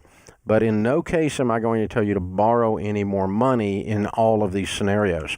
So if I woke up in your shoes, I would pay cash. I would take the money out and I would pay off your mortgage today. Then I would pile up more cash, and when I got ready to buy the land and build the property, I would sell the current residence, pay cash for your new place with the saved money and the sale of your current residence, and then you'd have a paid-for, nicer place on acreage. Now you've got no bills in the world. Let's pile up cash and go buy a rental somewhere. But I'm not going to try to back into the rental. Now, I don't think you're going to do that, but that's how I would do it. By the way, that's how I did it, and it worked fabulously. But it requires a little more patience on buying the rental. You're trying to do about 6 things at one time here. You want to have investments, you want to have a paid-off house, and you want to have a paid-off rental, and you want to build a house out in the country on the land. And so you can't be doing all these things at one time. You're building, it's going to catch up with you. So the good news is you've saved some money and you've got some options. Now the only question is what you're going to do from this point forward. And you've got to make that decision. I can't make that for you. Thank you for the call.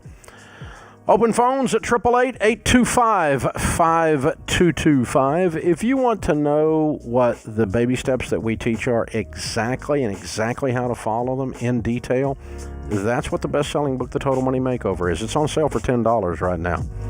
People buy them by the case and give them away as gifts. But in great detail, exactly how people have become baby steps millionaires. The shortest distance between where you are and wealth is all in The Total Money Makeover.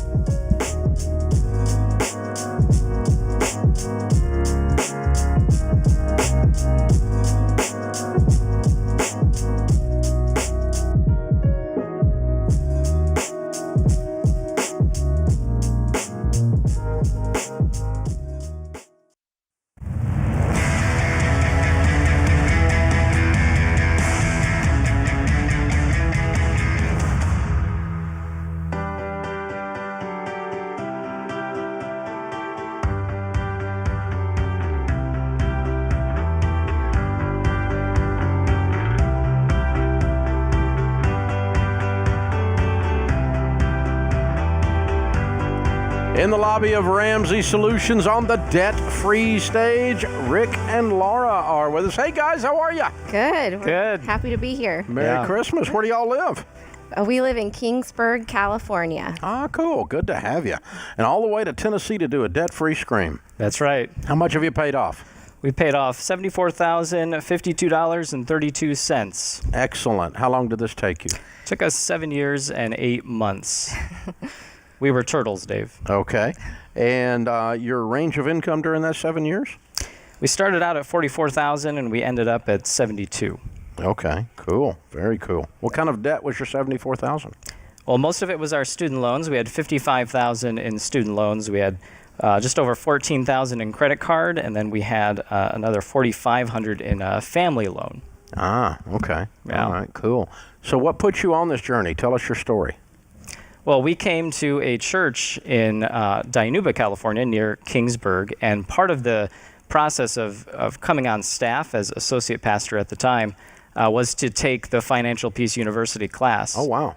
And I thought, hey, that's a little intrusive. Who's this pastor think he is, making us take this finance class? But from the day one that we took that class, we knew this is exactly what we needed. Totally changed our financial perspective and the rest. And as a pastor, that was hard to admit. You know, I'm supposed to have all that together.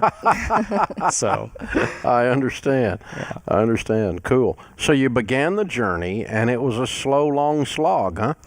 Yep. Yeah. We during that time we cash flowed 3 children. We had already had our oldest Emma at the time. She was almost 2, and so we paused for 9 months each time, and then threw it all at debt after each pregnancy. So that took a little bit of time. And then in the last year, we ended up paying off about $34,000. Oh my gosh! Most of it in 1 year. Yeah, the last 8 months, Yeah. we ended up paying off $34,000. The last 8 months of our debt-free journey. Yeah, Well, so- what accelerated it so much? That snowball and checks from the government and what else? We didn't use any of those checks for ourselves. We just threw it at debt. Kept throwing it all at debt. But that raise in income happened at the end too. But also just getting a little more gazelle intense at that time. through our debt-free journey too. We went through 7 different beater cars. Some of those were gifts. We went through crowns and root canals. We went through 2 different moves, and just had a lot of things like that going on at the same time. A lot of life happening. But you didn't quit. Nope. Didn't quit. No. And then at the end, your hockey stick up and to the right, huh? That's right. Boom. That's right. Just go. Yeah. Look at that. Way to go, guys. Yeah. How's it feel to be free? Wonderful. Good. Absolutely wonderful. Yeah. Wonderful. Good job, guys. Wouldn't trade it for anything. Yeah. Fabulously done. Love it, love it, love it. So proud of you. Thank you. And you brought the kiddos with you. What are their names and ages? Bring them up. All right. Come on up, girls. We have Emma, Constance, Bonnie, and Holly.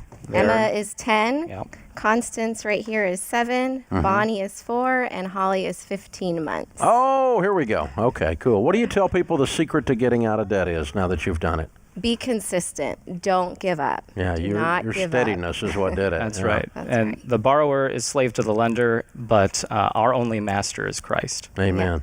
That's Amen. And now you're free. Yeah. That's right. Congratulations, guys. I'm so proud of you. Who are your biggest cheerleaders outside of you guys? Family, friends, Wayne and Debbie Petnack, my parents, Marco and Malie, my sister, Melissa, brother Thomas, sister-in-law Maddie. Oh, a lot of cheerleaders. Rick's mom and dad, Carmen. We had a Dan. lot of help along the way. My mom gave us the Total Money Makeover, gave me that back when I was in college, and I thought, who's this guy? That book collected dust. I never read that book. Got it. Got it. Until we took the class, and then I realized how right my mom was. Yay, I love it. Yes. Well, congratulations, you guys. I'm so proud of you, heroes. Well done. How's it feel to be free? So good. How does it feel, girls? Good. They've been waiting for this for a long time. Yes. This one in particular, she's been she was the practicing one that was debt-free 18 screams months for when we started. So. 7 years. Yeah. Yeah, she's had a lot of practice, but Yeah. been ready to go. All right, Rick and Laura, Emma. Oh, we got a copy of, Baby Steps Millionaire for you. That's the next chapter in your story. Put you in a position to be outrageously generous. And, of course, Total Money Makeover, you can give it to somebody so they can collect dust. That'll be perfect. I love it. All right. Rick and Laura, Emma, Constance, Bonnie, and Holly, $74,000 paid off in 7 years and 8 months, making 44 to 72. Count it down. Let's hear a debt-free scream. 3, 2, 1. We're I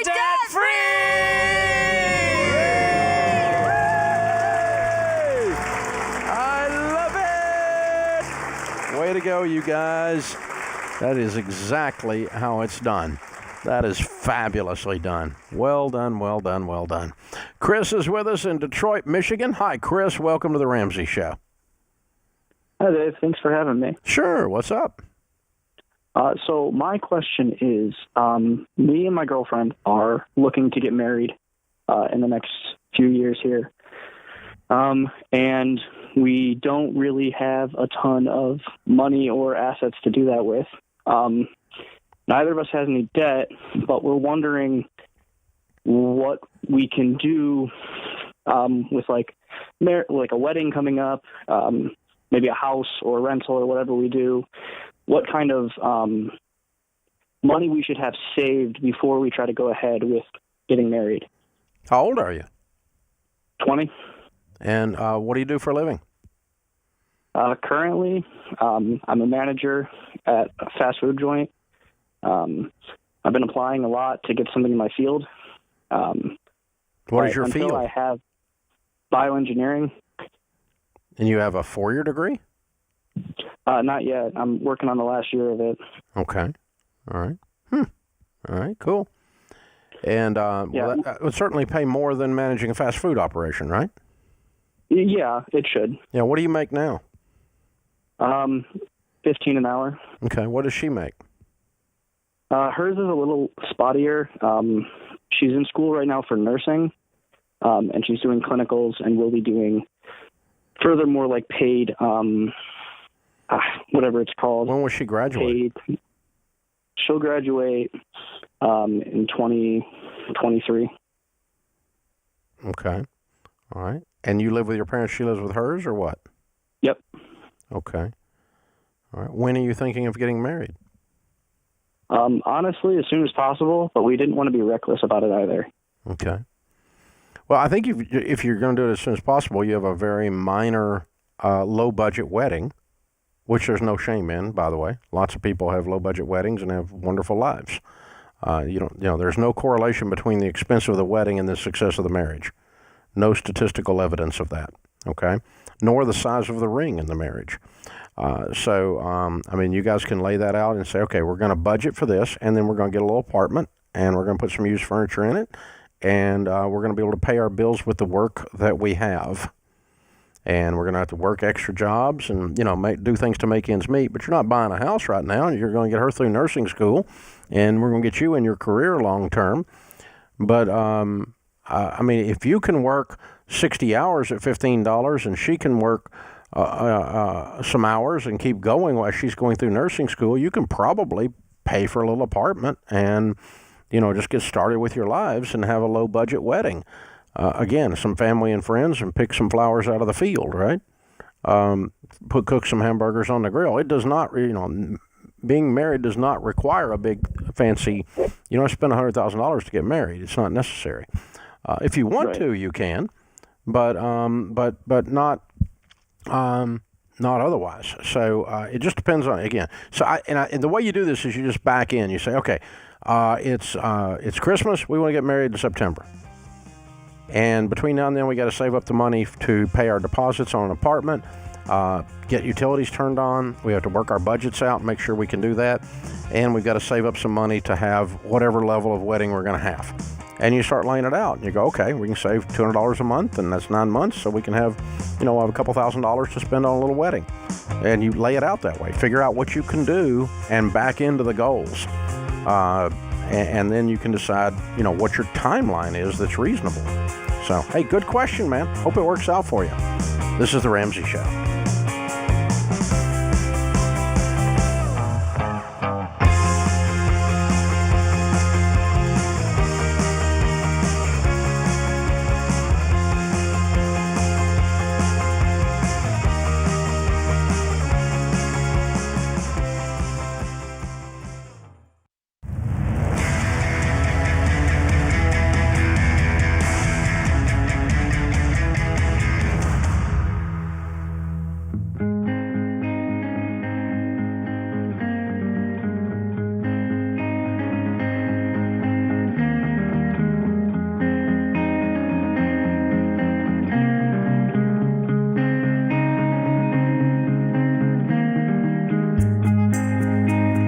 Our scripture of the day, Proverbs 22:29. Do you see someone skilled in his work? They will serve before kings. They will not serve before officials of low rank. Andy Warhol said, making money is art, and working is art, and good business is the best art. I like it. Andy Warhol. Who knew? Wouldn't have thunk it. Very cool. Open phones here at 888-825-5225. Dave is with us in Orlando, Florida. Hi, Dave. How are you? Well, I think better than I deserve. Good. Good. How can I help? Well, Dave, are you in a good mood today? I'm working on it. Merry Christmas. What's up? Oh, Merry Christmas. Well, I'm about to ruin it for you. I'm going to get on one of your favorite topics. My father-in-law died about 7 years ago. And I've been doing the debt snowball and everything. I'm getting there. I'm getting close to the debt-free zone. And lo and behold, we got a Christmas card in the mail this past week of a lawsuit from a timeshare company. They want my wife and her heirs to pay $6,000 in back dues, fees, and assessments for a timeshare that used to belong to my deceased father-in-law that nobody in this family has used, cares anything about, or wants ever since he passed away. What do we do about that? Was there an estate with assets? There is an estate with assets, and the assets are held in trust. There was a living will or a living trust that was done, and my wife is the trustee along with my. But they sued you personally. They sued them personally. Yes, all three of the siblings of his siblings have all three been sued personally. Did they receive assets from something other than the trust? Were there assets outside the trust? No. Nothing has come to them outside of the trust. What's the size of the estate? The estate holds nothing in it any longer but the home. What was how much was in the trust originally? And the trust originally was a home and a rental property. The rental property was sold for about $160,000 last year and used to pay off a second mortgage. It was on the main home, and then there was $10, and that's what was in the estate completely. Okay. Here's why I'm asking. All right. When you die, what you own stands good for what you owe. Okay. And so let's just pretend there was no trust involved and they had benefited from this and had not paid off the timeshare and not paid the timeshare fees, then technically under contract law, you'd probably lose the lawsuit. In this case, the estate is all in a trust, so it is all probably protected from them. You're certainly not personally liable unless you personally received assets from the estate, which you did not. You received assets from the trust. Right. So Yeah, I'm not there's an attorney, but when you talk to one, that's what they're going to tell you. So how does the fee simple thing work? How can timeshares just say you own this fee simple in perpetuity? No, forever? you don't. Your wife didn't, but her father did. Right. Okay, and her father had a contract with them, and that contract has to be paid off during the estate being closed out. However, this estate had no assets in it except a trust, all of which is protected from other debtors. So let's say that there was a credit card debt. Right. Okay. Normally, if you sold the house off and it was not in a trust, you'd have to do that. But the trust is not liable for that credit card debt. Right. Because it's not the same entity as her father. So anyway, technical details, but you need to talk to an attorney, obviously. Which company is this? I don't know what company it is. It's a timeshare here in Florida, up in Central Florida. Yeah, the lawsuit didn't have a company name on it? It has an attorney that's representing this particular timeshare. Yeah, usually It's not like an RCI or something like that. It's an individual timeshare unit. Okay, all right. Yeah. Yeah, So I would get an attorney, and I would beat the snot out of these scumburgers. Yeah. I I thought that you'd enjoy it because they're some of the most upstanding and honest people in the world of timeshare. They're just absolute crooks. I mean, the business is just a horrible, horrible business, and you should just stay away from it. But here's the thing: your wife. Here's what you need to separate in your mind: your wife is not personally liable for any of her father's debts, including a debt to a timeshare company. All right. What is liable is the estate.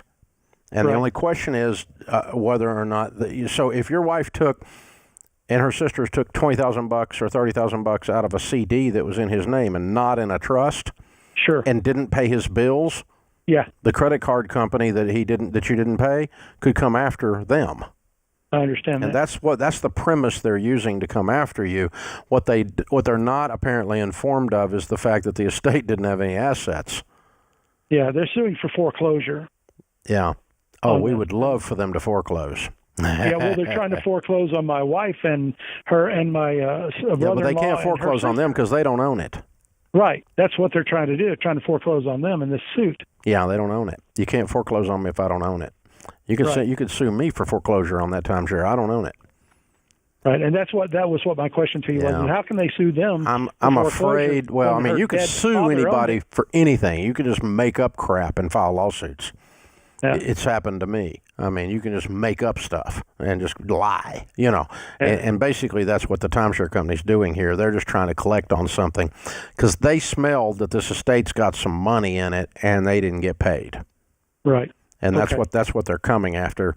And so, it just depends on how much money you want to spend on principal on this, but you're probably going to drop $10,000 to go punch them in the nose.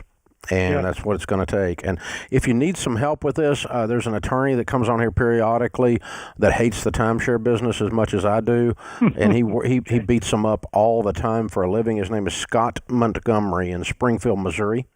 Okay.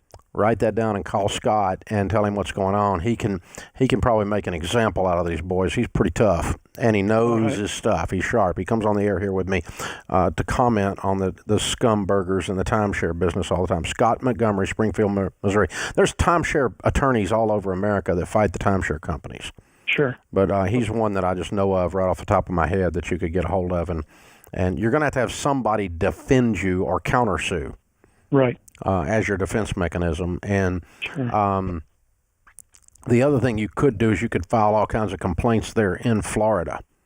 Right. With the state government, the different, the Commerce Department and other things for a false lawsuit. And I would light them up personally, but it just depends on how much hassle and what you want to go through. You may be able to write them a check for $5,000 and they go away, but you know, I don't know. That probably is the more expedient thing to do, but you're dealing with scum, and it just gets your blood boiling and makes you want to spend $25,000 to make sure they get nothing. I mean, I've spent millions of dollars on these things to make sure that people get nothing, and I'll continue to do it just because I'm that guy and I need a hobby, you know. But some people don't want to fool with all that stuff, and it is a pain in the butt, I'll tell you that. So, but you do want to. You have to stand up sometimes and just say, "That's it. I'm done. I'm not taking this anymore. I'm not going to be lied about, cheated, stolen from, and not call it." So. You decide which hill you want to fight on, because you're going to fight on one someday. Hey, good question, man. We appreciate you joining us. Open phones this hour. This is the Ramsey Show, and that's just one more instance of how scummy the timeshare business is. Don't go in the tiger cage. Don't go in the tiger cage. Don't go in there for the free dinner, the free passes to Wally World, the free night stay at the resort, and then get pressured by some half-butt guy who couldn't get a job cleaning out septic tanks, which is actually honorable business. And all of a sudden you own yourself a timeshare. Oh, and then you die with some money in your estate in trust, and your kids get sued by your timeshare company. What a blessed group of people they are. Unbelievable. Stay away from this industry, folks. It's nasty bad. That puts this hour of the Ramsey Show in the books. We'll be back with you before you know it. In the meantime, remember, there's ultimately only one way to financial peace, and that's to walk daily with the Prince of Peace, Christ Jesus.